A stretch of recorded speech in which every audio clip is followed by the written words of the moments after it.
समस्त मान त्राणकर्ता उद्धारकर्ता प्रभु जीशु ख्रीष्ट नाम मो नमस्कार जनावि।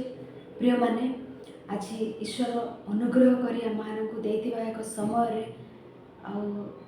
वाक्य माने शिखा। प्रिय माने आमने पुस्तकर परिचय माने शिखुचु। एबेको आमने पुरातन नियम 39 गोटी पुस्तक आमने शेष आड़ तृतीय नंबर पुस्तक होइतिबा हागय पुस्तकर परिचय आज आमने शिखिबा। पूर्वे आमने आज पर्यंत 36 नंबर पुस्तक होइतिबा सिपोनिय पुस्तक परिचय आमने शिखि अछु। आज आमने हागय पुस्तक परिचय शिखिबा। प्रिय माने ए प्रकार गोटे गोटे पुस्तकर परिचय आमने शिखुचे। गोटे गोटे पुस्तक आमने अनेक विषय माने शिखुछु। ए पुस्तक को किपरि बुझिबार अछि, ए पुस्तक रे थिबा विषय कौन, अनेक चरित्र संबंधी विषय गुड़िक, अनेक भौगोलिक संबंधी विषय गुड़िक, अनेक आध्यात्मिक संबंधी विषय गुड़िक आमने शिक्षा करी करी करी आसुचु। आज आम सम्मुखें हागय पुस्तक अच्छी। आगय पुस्तकर परिचय आमने शिखिबा। प्रिय माने एक हागय पुस्तकर आमने बुझा हेले आगय पुस्तकर परिचय आमने जानापी ए आगय पुस्तक जानापी ए पूर्वे आम चरित्र विषय को ज्ञात होइतिबार अछि। एक चरित्र विषय को ज्ञात होते ही एक पुस्तक को आमने बुझीपर। एक भविष्य वक्ता मानकर पुस्तक जहाँकि आमने देखी था जिसाई पुस्तक मलाकी पुस्तक पर्यंत ए भविष्य वक्ता मान पुस्तक परिचय आम बुझा हेले आम चरित्र विषय को ज्ञान आम रहीबार अच्छी।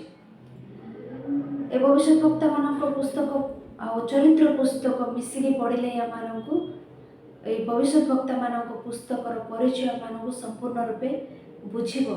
तेणु एक भविष्य वक्ता मान पुस्तक आमने पढ़ला बेले एक भविष्य वक्ता क्यों मानक कहते, क्यों मानक अनुजोग करुछंती, क्यों मानक अभिशाप दौरान ए समस्त विषय बुझा हेले से भविष्य वक्ता क्यों समय से भाववाणी कहते से समय से चरित्र कौन आमने जानिले से पुस्तक आमने जानीपर। तेणु एक हागय पुस्तक आमने बुझा हेले चरित्र विषय आमने जानिबार अच्छे। आउरी एक विषय कौन कहले आमने पूर्वे अवधीय पुस्तक परिचय शिखिलु। अवधीय पुस्तक गोटे मात्र अध्याय अच्छे। ठीक से भाई ता अति छोट पुस्तक गोटे मात्र अध्याय थी पुस्तक अवधीय पुस्तक। अवधीय पर अति छोट द्वितीय पुस्तक होउची एक हागय पुस्तक। हागय दुई गोटी अध्याय अच्छे। अवधीय गोटे अध्याय थिला, ए हागय पुस्तक दुई गोटी अध्याय अच्छे। तेणु यह छोट पुस्तक किंतु एथिरे थिबा दुई गोटी अध्याय अनेक विषय माने शिखि परिबा। दुई गोटी अध्याय अच्छी से कौन लिखित अच्छी ए प्रकार मन न करू। दुई गोटी अध्याय किंतु अनेक विषय ईश्वर आमको शिखा अच्छे। तेणु आम पुस्तक मध्य को जीवा पूर्व टिके चरित्र आम स्मरण करवा। अल्प समय एक पुस्तक को जीवा पूर्व आम चरित्र विषय माने स्मरण करवा। प्रिय माने एक 12 गोष्ठी राज्य एक भाव में जानू। इस्राएल माने 12 गोष्ठी राज्य एक भाव में जानू। राज्य ऐक्य भाव में सोलोमन को पर्यंत ऐक्य भाव में उत्तम रूपे थिला। किंतु सोलोमन को पर रेहबियम राजा एबारु राज्य दुई भाग विभक्त होला। 10 गोष्ठी उत्तर राज्य आ 2 गोष्ठी दक्षिण राज्य रूपे। राज्य कहीं केवल दुई भाग विभक्त होला कहले सेटा आमने पूर्व आलोचना करिछे। ए राज्य दुई भाग विभक्त होला। 10 गोष्ठी उत्तर राज्य ऊपर भाग रे, 2 गोष्ठी दक्षिण राज्य तल भाग रे रहिबार आमने देखि थाओ। से परि एक उत्तर राज्य को 19 जन राजा शासन कले। एक दक्षिण राज्य होइतबा जिहुदी माननकु 20 जन राजा शासन कले। हेले एमानकु 19 जन राजा शासन कले मध्य ସେମାନଙ୍କୁ ଶାସନ କରୁଥିବା ରାଜାମାନଙ୍କ ମଧ୍ୟରେ ଇସ୍ରାଏଲର 10 ଗୋଷ୍ଠୀକୁ ଜଣେ ମଧ୍ୟ ଉତ୍ତମ ରାଜା ନାହାନ୍ତି। এই ଜିହୁଦୀମାନଙ୍କୁ ଶାସନ କରୁଥିବା 20 ଜଣ ରାଜାରେ 20 ଜଣ ରାଜାମାନଙ୍କ ମଧ୍ୟରେ ସେଠାରେ ଉତ୍ତମ ରାଜାମାନଙ୍କୁ ଦେଖାଯାଆନ୍ତି। ଗୋଟିଏ ପାର୍ଶ୍ୱରେ ଏକ ଉତ୍ତର ରାଜ୍ୟ, ଏହାର ରାଜଧାନୀ ହେଉଛି ସମରିଆ। ଏକ ଦକ୍ଷିଣ ରାଜ୍ୟ, ଜିହୁଦୀମାନଙ୍କ ରାଜଧାନୀ ଜେରୁସାଲେମ। ଏ ପ୍ରକାରେ ଏକ ଦୁଇ ଗୋଷ୍ଠୀ ବିଷୟରେ ମାନେ ପଢ଼ି ଗଲେ ଈଶ୍ୱର ଭବିଷ୍ୟତ ଭକ୍ତମାନଙ୍କୁ ପଠାଇଲେ ଉତ୍ତର ରାଜ୍ୟକୁ ପ୍ରଥମେ। କାରଣ ଏକ ଉତ୍ତର ରାଜ୍ୟ, ଏକ 10 ଗୋଷ୍ଠୀ ପ୍ରତିମା ପୂଜା କଲେ। ପ୍ରଥମେ ପ୍ରତିମା ପୂଜା କଲେ, ଈଶ୍ୱରଙ୍କର ଅବାଧ୍ୟ ହେଲେ, ଈଶ୍ୱରଙ୍କର ଆଜ୍ଞାକୁ ଅଗ୍ରାହ୍ୟ କଲେ, ଈଶ୍ୱରଙ୍କର ଅମନୋଯୋଗୀ ହେବା ପରି ଏମାନଙ୍କର ଜୀବନ ଆମମାନଙ୍କୁ ଦେଖାଯାଏ। ରାଜାମାନେ ହୁଅନ୍ତୁ, ଲୋକମାନେ ହୁଅନ୍ତୁ, ଇସ୍ରାଏଲର 10 ଗୋଷ୍ଠୀର ଲୋକମାନେ ଏ ପ୍ରକାର ଅବାଧ୍ୟ ହେବାରୁ ଈଶ୍ୱର ଭବିଷ୍ୟତ ଭକ୍ତମାନଙ୍କୁ ପଠାଇଲେ। ଭବିଷ୍ୟତ ଭକ୍ତମାନଙ୍କୁ ପଠାଇ ସେମାନଙ୍କୁ ୱାର୍ଣ୍ଣିଂ ଦେଉଛନ୍ତି, ପରିବର୍ତ୍ତିତ ହୁଅ, ତୁମମାନେ ଅବାଧ୍ୟ ହୁଅ ନାହିଁ, ଈଶ୍ୱରଙ୍କର ଆଜ୍ଞାବହ ହୁଅ। ତଥାପି ସେମାନେ ଈଶ୍ୱରଙ୍କର ଆଜ୍ଞାବହ ହୋଇଥିଲେ ଭଲ ହୁଅନ୍ତା, କିନ୍ତୁ ଏକ ଇସ୍ରାଏଲ 10 ଗୋଷ୍ଠୀ ଈଶ୍ୱରଙ୍କର ଆଜ୍ଞାବହ ହେବା ପରିବର୍ତ୍ତେ ଅନାଜ୍ଞାବହ, ଅବାଧ୍ୟ ହେଲେ। ତେଣୁ ଈଶ୍ୱର ଶେଷରେ ପୁନର୍ବାର ଭବିଷ୍ୟତ ଭକ୍ତମାନଙ୍କୁ ପଠାଇ ୱାର୍ଣ୍ଣିଂ ଦେଲେ, ତୁମମାନେ ଅବାଧ୍ୟ ହେଉଛ, ତୁମମାନଙ୍କୁ ଅସୁରୀୟମାନଙ୍କ ହସ୍ତରେ ଆମେ ସମର୍ପଣ କରିବା, ପରିବର୍ତ୍ତିତ ହୁଅ। ତଥାପି ସେମାନେ ଈଶ୍ୱରଙ୍କ ବାକ୍ୟରେ କର୍ଣ୍ଣ ଦେଲେ ନାହିଁ, ଈଶ୍ୱରଙ୍କ ବାକ୍ୟରେ ମନୋଯୋଗୀ ହେଲେ ନାହିଁ। ଏଣୁ ଈଶ୍ୱର ସେମାନଙ୍କୁ ଖ୍ରୀଷ୍ଟପୂର୍ବ 721 ବର୍ଷରେ ସେମାନଙ୍କୁ ଅସୁରୀୟମାନଙ୍କ ହସ୍ତରେ ସମର୍ପଣ କଲେ। ଇସ୍ରାଏଲର ପତନ ଘଟିଲା। ଇସ୍ରାଏଲର 10 ଗୋଷ୍ଠୀ ସେମାନଙ୍କର ବିନାଶ ମାନେ ଖ୍ରୀଷ୍ଟପୂର୍ବ 721 ବର୍ଷରେ, ମନେ ରଖନ୍ତୁ, ସେହି ସମୟରେ ଅସୁରୀୟମାନଙ୍କ ହସ୍ତରେ ଈଶ୍ୱର ସମର୍ପଣ କଲେ। ଏ ସମସ୍ତ ବିଷୟ ତଳେ ଥିବା ରାଜ୍ୟ, ଦକ୍ଷିଣ ରାଜ୍ୟ, ଜିହୁଦୀମାନେ ଦେଖୁଛନ୍ତି, ସ୍ୱଚକ୍ଷୁରେ ଦେଖୁଛନ୍ତି ଇସ୍ରାଏଲକୁ ଅସୁରୀୟମାନେ ଆକ୍ରମଣ କରିବାର, ଇସ୍ରାଏଲର ବିନାଶକୁ। ତଥାପି ଏମାନେ ହେଲେ ପରିବର୍ତ୍ତନ ହେଲେ କହିଲେ, ଏମାନେ ହେଲେ କୌଣସି ଶିକ୍ଷା ପାଇଲେ କି ସେମାନଙ୍କୁ ଦେଖିକି କହିଲେ? ଏମାନେ ସମସ୍ତ ବିଷୟ ଦେଖୁଛନ୍ତି, ତଥାପି ଏମାନେ ମଧ୍ୟ ପରିବର୍ତ୍ତନ ହେଲେ ନାହିଁ। ସେଠାରେ ଏମାନେ ଦେଖିଥାଉ, ରାଜାମାନେ, ଲୋକମାନେ ଉତ୍ତମ ରୂପେ ଦେଖାଯାଆନ୍ତି। ସେଠାରେ ଆମେ ଦେଖିଥାଉ କ୍ଷଣକାଳ, ଚିରକାଳ ପରିବର୍ତ୍ତନ ମାନଙ୍କର ଦେଖାଯାଇନଥାଏ, କ୍ଷଣକାଳ ଏମାନେ ପରିବର୍ତ୍ତିତ ହେବାର ଆମେ ଦେଖିଥାଉ। ତେଣୁ ଈଶ୍ୱର ଏମାନଙ୍କୁ ମଧ୍ୟ ଭବିଷ୍ୟତ ଭକ୍ତମାନଙ୍କୁ ପଠାଇଲେ। ଭବିଷ୍ୟତ ଭକ୍ତମାନେ ଯାଇ ଏମାନଙ୍କୁ ମଧ୍ୟ ୱାର୍ଣ୍ଣିଂ ଦେଲେ। ତଥାପି ଏମାନେ ମଧ୍ୟ ସେମାନଙ୍କ ତୁଲ୍ୟ ପରିବର୍ତ୍ତିତ ହେଲେ ନାହିଁ। ଏମାନଙ୍କର ମଧ୍ୟ ଅବାଧ୍ୟ, ଅମନୋଯୋଗୀ ହେବାର ଦେଖି ଈଶ୍ୱର ଏମାନଙ୍କୁ ବାବିଲୋନୀୟମାନଙ୍କ ହସ୍ତରେ ସମର୍ପଣ କରିବାର ଅନେକ ଥର ମାନେ ବାଇବେଲର ଚରିତ୍ରରୁ ପାଠ କରିବାର, ଶିଖିବାର ଘଟିଲା। ଖ୍ରୀଷ୍ଟପୂର୍ବ 586 ବର୍ଷରେ ଏକ ଜିହୁଦୀମାନଙ୍କୁ ଈଶ୍ୱର ବାବିଲୋନୀୟମାନଙ୍କ ହସ୍ତରେ ସମର୍ପଣ କଲେ। ପ୍ରଥମେ ଖ୍ରୀଷ୍ଟପୂର୍ବ 721 ବର୍ଷରେ ଇସ୍ରାଏଲୀୟମାନଙ୍କୁ ଅସୁରୀୟମାନଙ୍କ ହସ୍ତରେ ସମର୍ପଣ କଲେ। ପରବର୍ତ୍ତୀ କାଳରେ ଖ୍ରୀଷ୍ଟପୂର୍ବ 586 ବର୍ଷରେ ଜିହୁଦୀମାନଙ୍କୁ ବାବିଲୋନୀୟମାନଙ୍କ ହସ୍ତରେ ସମର୍ପଣ କରିବାର ଆମେ ଦେଖୁଅଛୁ। ମାନେ ଦୁଇ ଗୋଷ୍ଠୀ ଲୋକ ମଧ୍ୟ କ'ଣ ହେଲେ? ନିର୍ବାସିତ ହେଲେ। ଗୋଟିଏ ଗୋଷ୍ଠୀ ଖ୍ରୀଷ୍ଟପୂର୍ବ 721ରେ ହେଲେ, ଆଉ ଏକ ଗୋଷ୍ଠୀ ଖ୍ରୀଷ୍ଟପୂର୍ବ 586 ବର୍ଷରେ ସେମାନେ ନିର୍ବାସିତ ହେଲେ।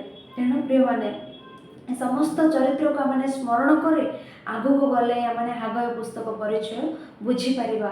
ଏ ସମସ୍ତ ଚରିତ୍ର ଆମେ ଜାଣିଥିଲେ ପୁନର୍ବାର ଆମେ ସ୍ମରଣ କରିବାର କାରଣ ଏ ପୁସ୍ତକକୁ ବୁଝିବା ନିମନ୍ତେ। ତେଣୁ ପ୍ରିୟମାନେ, ଏ ସବୁ ଚରିତ୍ର ସର୍ବଦା ଆମେ ସ୍ମରଣ ରଖୁ।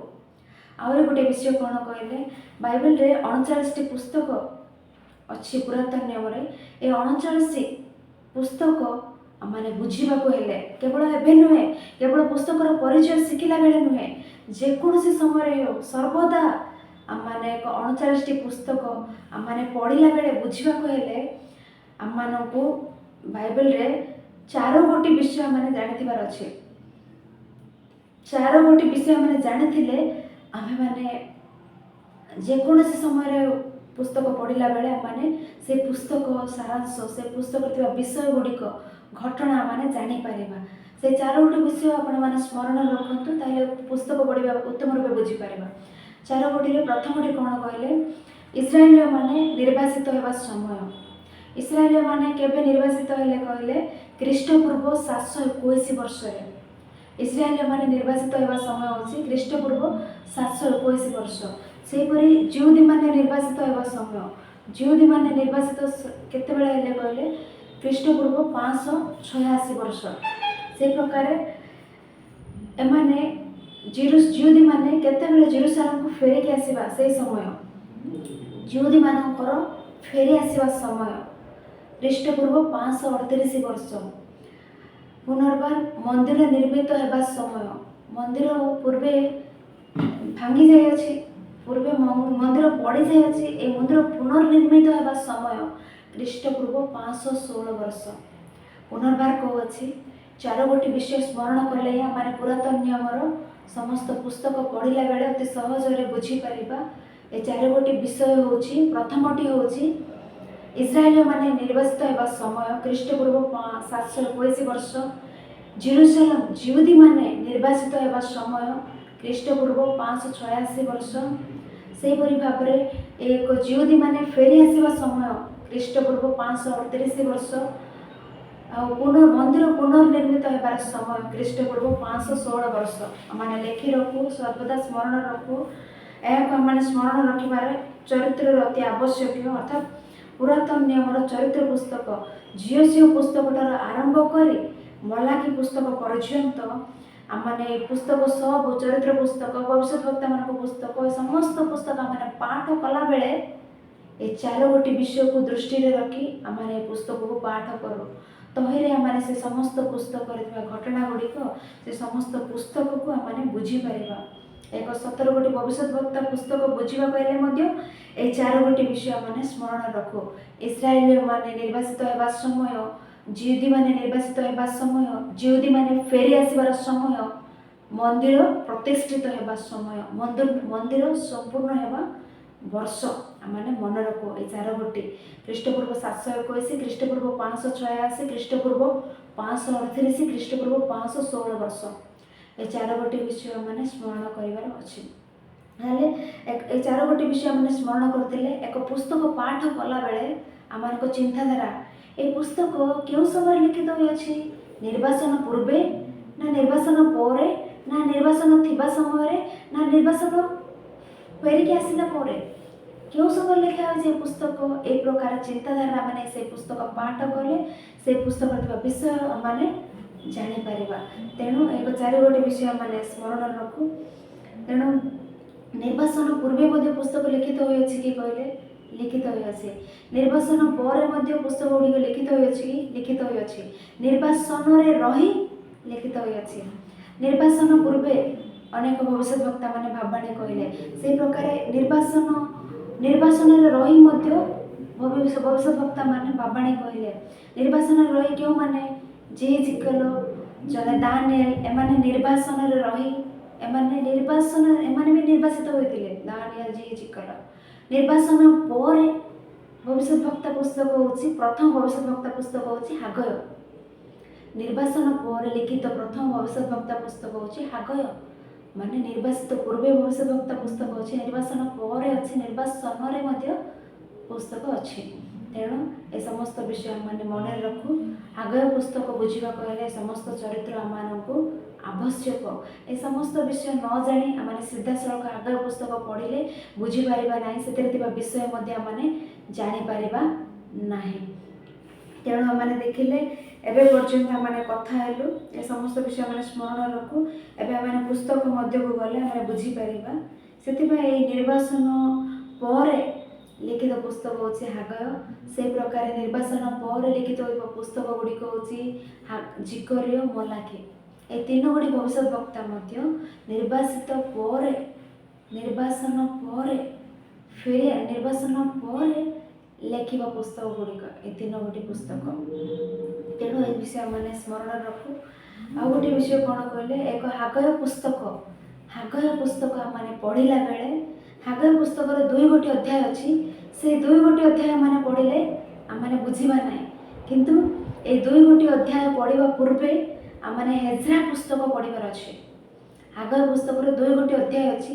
ଏ ए 2 अध्याय पढ़ा पूर्वे आम हेजरा पुस्तक 3 अध्याय 4 अध्याय 5 अध्याय 6 अध्याय ए 4 अध्याय पढ़ी आम हागय पुस्तक पढ़ले आम हागय पुस्तक बुझीब। आम जिते हेजरा पुस्तक परिचय शिखिलु सेते ए विषय मैंने आलोचना करूँ। एक हेजरा पुस्तक विशेष रूपे 4 अध्याय 5 अध्याय 6 अध्याय ए 3 अध्याय पढ़ी तापर आमने हागय पुस्तक 2 अध्याय पढ़ले स्पष्ट रूपे आम हागय पुस्तक समस्त विषय मैंने बुझीपर। तेणु एपर्यंत हागय पुस्तक को संबंधित बैकग्राउंड आम जानिलु। एबे पर्यंत हागय पुस्तक को आवश्यक बेस आवश्यक सपोर्ट एपर्यंत आम जानिलु। ए समस्त ज्ञान आम रही सेतेबेले आम ए पुस्तक पढ़ुले आम पुस्तक समस्त विषय मैंने जानीपर। तो एतेबेले ए हागय किए आम जाना हागय किए साधारणतः समस्त भविष्यवक्ता मान विषय से फैमिली पितामाता ग्राम समस्त नाम लिखित होता है केतेकंकर, किंतु एठाक आसिला बेलू हागय पुस्तक विषय कौन इनफर्मेशन नथिबो। हागय विषय मात्र हागय पुस्तक प्रथम अध्याय प्रथम पद आम पढ़ले सदाप्रभु वाक्य हागय निकट उपस्थित होइछि। सदाप्रभु वाक्य हागय निकट उपस्थित कहले एक हागय ही लेखक अटंती। हागय भविष्यवक्ता ही हागय पुस्तकर लेखक कह मानू जना पड़ुअछि। हागय किए हागय भविष्यवक्ता ही लेखक अटंती। आउरी एक हागय नामर अर्थ कौन? हागय नामर अर्थ कौन? हागय नामर अर्थ होछि उत्सव अर्थ पर्व नचेत भोज इंग्लिश रे फेस्टिवल ओडिया रे उत्सव। हागय नामर अर्थ होछि उत्सव फेस्टिवल कय नाम कय अर्थ को बुझाइबा नाम होछि हागय। तेणु एपर्यंत हागय किए जड़े भविष्यवक्ता कहे लेखक रूपे हागय के नामर अर्थ कौन कहले उत्सव कह मैंने जानिलु। ए हागय क्यों समय हागय पुस्तक लिखिले क्यों समय कहले आम हागय पुस्तक प्रथम अध्याय प्रथम पद आम पढ़ू। आम समय जाना कहले सेठारे लिखित राजा मानक धरी आम समय जाना से शासन काल को धरी हागय पुस्तक प्रथम अध्याय प्रथम पद आम समस्ते बाइबल खोली देखो। हागय पुस्तक प्रथम अध्याय प्रथम पद दारियाबस राजार अधिकार द्वितीय वर्षर षष्ठ मासर प्रथम दिन में हागय भविष्यवक्ता द्वारा सदाप्रभु ए वाक्य सल्टियलर पुत्र जिरुबाबिल नामक जिहुदीय देशाध्यक्षर निकटरे और जियोसादाकर पुत्र जियोसियो महायाजक निकटरे उपस्थित हैला। ए हागय पुस्तक लिखित समय केतेबेले कहले दारियाबस नामक राजा। दारियाबस आमको देखा जाते पारसिक राजा दारियाबस माने हागय प्रथम अध्याय प्रथम पद में देखिले राजा दारियाबस कहले ये पारसिक मानकर शासन करथिबा राजा एहांकर समय जानिले आम माने एक पुस्तक लिखित होगा समय आम माने जानी परिबा। केबे लिखित होइछि कहले ख्रीष्टपूर्व 520 वर्ष। एक दारियाबस समय होछि ख्रीष्टपूर्व 520 वर्ष माने दारियाबस पारसिक राजा दारियाबस समय हागय पुस्तक लिखित होइतिबारु से लिखित होइतिबा समय ख्रीष्टपूर्व 520 वर्ष एक हागय पुस्तक लिखित होइछि। आम समस्ते लिखा जाइतिबा विषय को स्मरण रखु। लिखित समय एपर्यंत हागय किए आम देखिलु। एक हागय नामर अर्थ कौन जानिलु। यह क्यों समय लिखित होइछि आम जानिलु। एबे आम एक पुस्तकर मुख्य उद्देश्य कौन? ए पुस्तकर मुख्य उद्देश्य मेन थीम कौन कहले एक हागय पुस्तकर मुख्य उद्देश्य होछि परमेश्वर हागय को व्यवहार करिबार। परमेश्वर हागय को छिड़ा कराइबार। परमेश्वर हागय को स्थिर कराइबार छिड़ा कराइबार नचेत एक मंदिर पुनर्निर्मित हेबार। मंदिर पुनर्निर्मित हेबार मंदिर पुनर्बार निर्माण हेबार कौन कहले आमने जानो सोलोमन सुवर्ण मंदिर निर्माण कले सुनार मंदिर नबुकदनेस्सर द्वारा ता पतित हैला ता पड़ीगला ताहा पुनर्बार निर्माण करिवार अछि। एमाने ताहा पुनर्निर्माण करिवार अछि। तेणु एक एक पुस्तकर मुख्य उद्देश्य कौन कहले मंदिर पुनर्निर्मित हेबार अछि। नबुकदनेस्वर आसी मंदिर को भांगीदेले तापर एमाने समस्ते जिहुदी माने समस्ते निर्वासित हेले बाबिलोन रे। केते वर्ष से प्रकार निर्वासित होई रहिले कहले एमाने एमानकर प्रथम आक्रमण 606 वर्ष बाबिलोन प्रथम आक्रमण कले जेरूसलम को जिहुदी मानक प्रति ख्रीष्टपूर्व 606 रे। ए प्रथम आक्रमण रे एमान समस्त को धरी गले। तीन थर आक्रमण घटला। प्रथम आक्रमण रे एमान अनेक लोक को से धरिकी गले, अनेक लोक निर्वासित हेले। पुनर्बार एमाने समस्त केबे फेरी आसिले कहले ख्रीष्टपूर्व 538 वर्ष। आम एते पूर्व ही आलोचना कलु।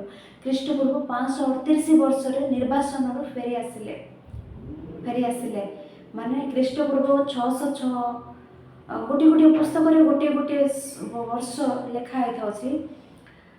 गोटे गोटे पुस्तक ख्रीष्टपूर्व 606 गोटे गोटे पुस्तक ख्रीष्टपूर्व 607 608 609 ए प्रकार लिखित होती।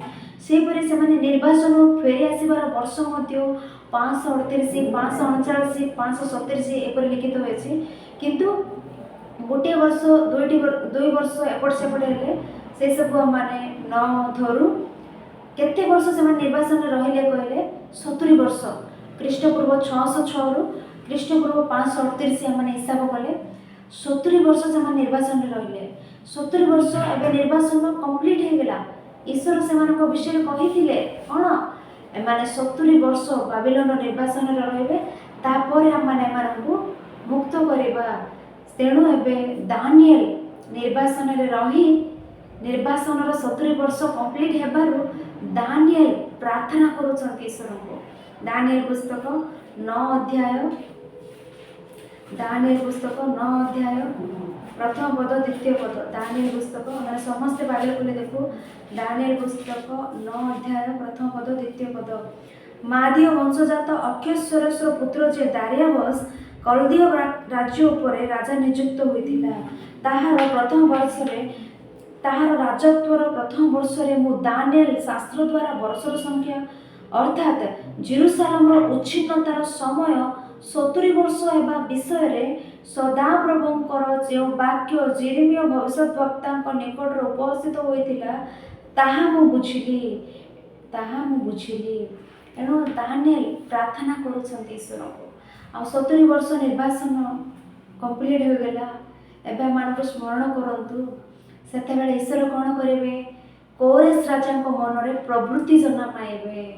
कोरेश राजा मन में प्रवृत्ति जन्माइबे।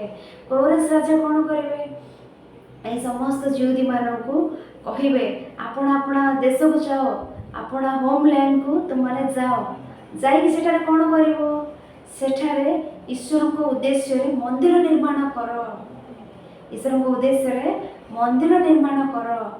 आथि पूर्वे नबुकदनेस्वर से मंदिर सामग्री उपकरण से समस्त विषय धरी आसी एठारे मंदिर रखी अच्छी से समस्त विषय कोरेश एमानकु देई समस्त वस्तु समस्त सामग्री मंदिर एमानकु देई एमानकु पठाइले जाओ जेरूसलम को जाओ सेठारे परमेश्वर को उद्देश्य रे मंदिर निर्माण कर कही आदेश देले राजा।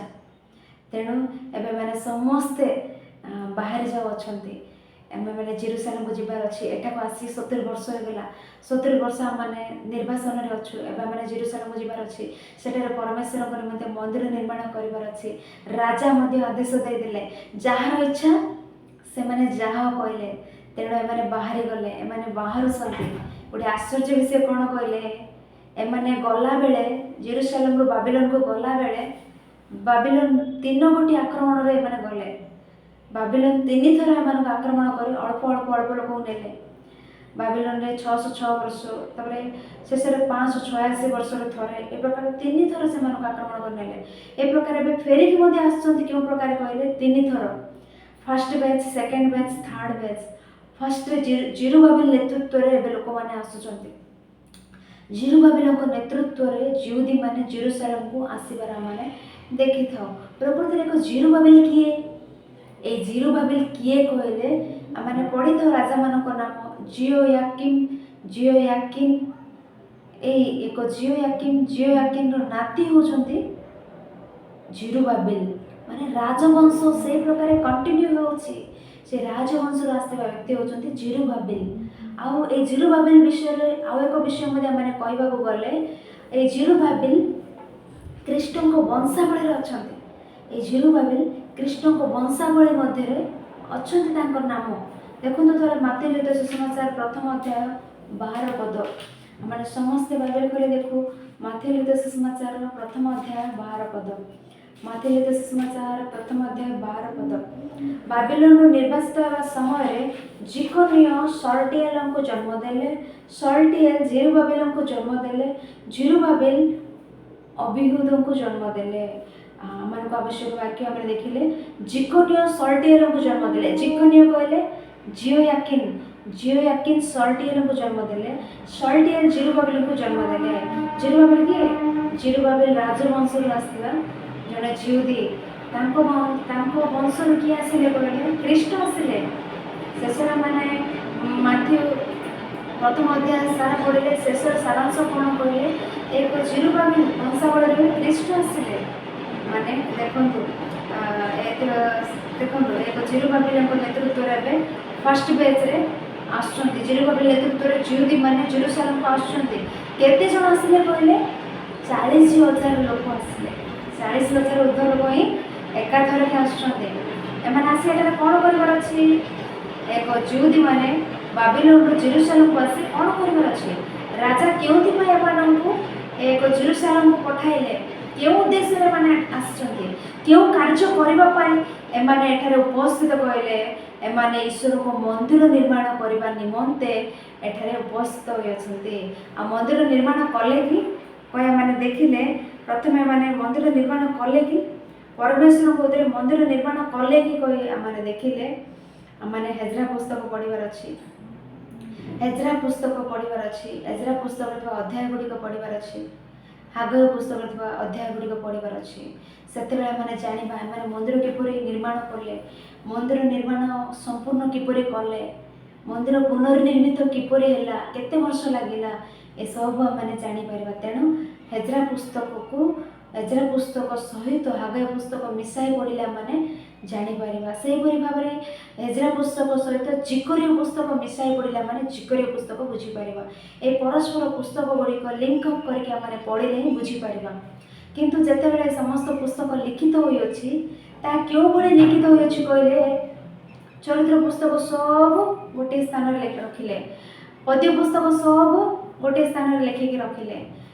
भविष्य वक्ता मान पुस्तक सब एक पार्श्व रे लिखि रखिले से मान 17 गोटी भविष्य वक्ता मान पुस्तक शेष रे देखा जाए जबार आगे पुस्तक मध्य मान शेष आड़ को देखा जाउछि किंतु ए पुस्तक माने कहा क्यों पुस्तक सहित मिसाई पढ़िबार अछि कहले हेजरा पुस्तक सहित मिसाई पढ़ले से माने आसीथिबा से माने मंदिर निर्माण कले कि ना न कले ना किपरि पुनर्निर्माण कले आमाने बुझी पारिबा तेणु एबे माने हागय पुस्तक जीवा पूर्व हेजरा पुस्तक थरे देखिबा हेजरा पुस्तक 3 अध्याय 8 पद समस्ते अपना बाइबल खोले अपना देखो हेजरा पुस्तक 3 अध्याय 8 पद परमेश्वर को जेरूशलेम स्थित गृह को सेमानको आगमनर द्वितीय वर्षर द्वितीय मास कहले ख्रीष्टपूर्व 538 रे एमाने कोरेश राजा आदेश अनुसार एमाने 538 वर्ष रे एटा को आसिले 538 वर्ष रे बाहर आसिले 538 रे आसिले 538 द्वितीय वर्ष द्वितीय मास कहले 538 द्वितीय वर्ष कहले 536 वर्ष रे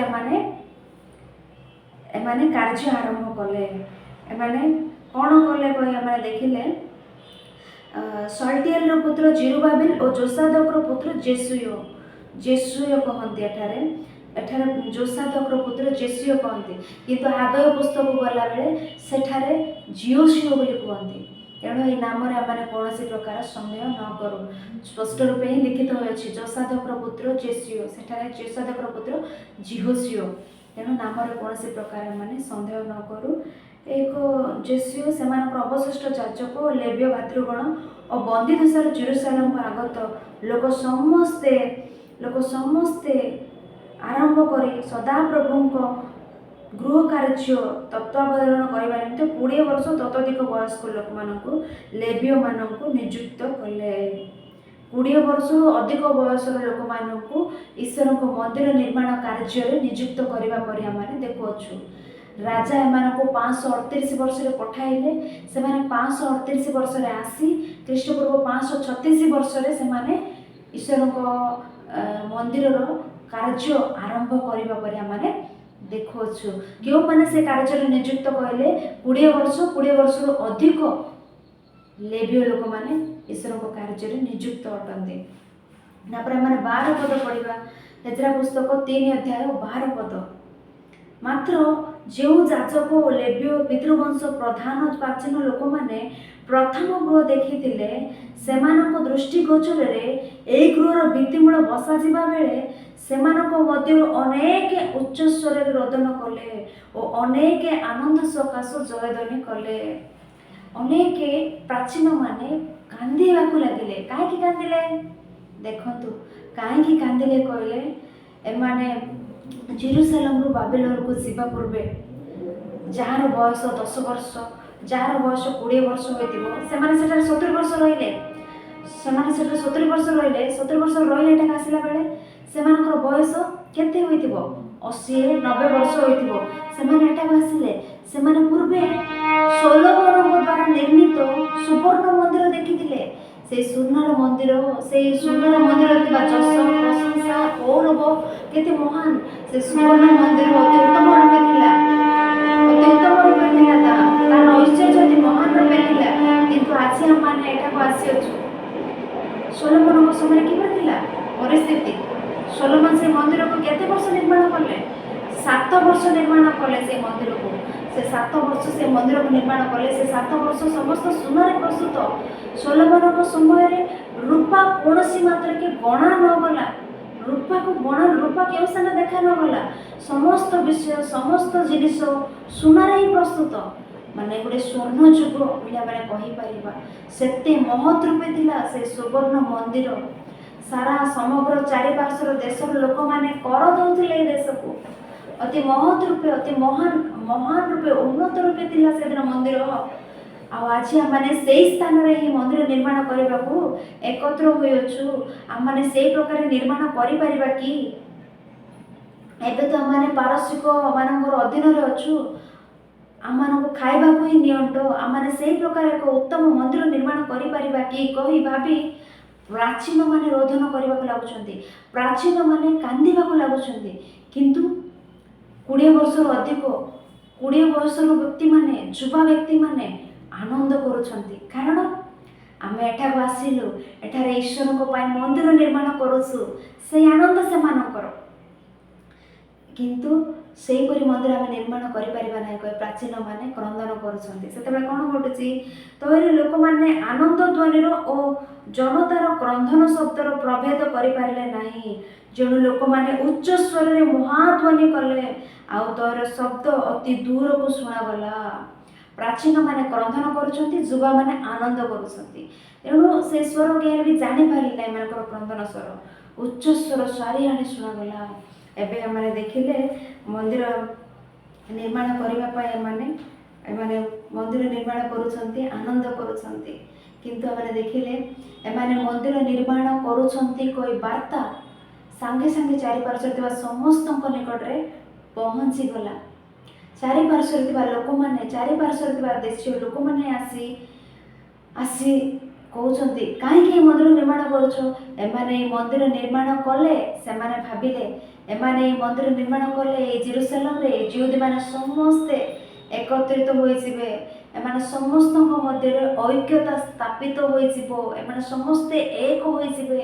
ସେତେବେଳେ ଏମାନେ ସମସ୍ତେ ମିଶିକି ପାରସିକ ଦେଶ ବିରୁଦ୍ଧରେ ଉଠିବେ, ଆମମାନଙ୍କୁ ଉଚ୍ଛିନ୍ନ କରିଦେବେ। ତେଣୁ ନାହିଁ, ଏଠାରେ ମନ୍ଦିର ନିର୍ମିତ ହେବାକୁ ହବ ନାହିଁ ବୋଲି ସେମାନେ ଅନେକ ଅବରୋଧ କଲେ, ଅନେକ କାର୍ଯ୍ୟକୁ ବିଘ୍ନ ଘଟାଇଲେ।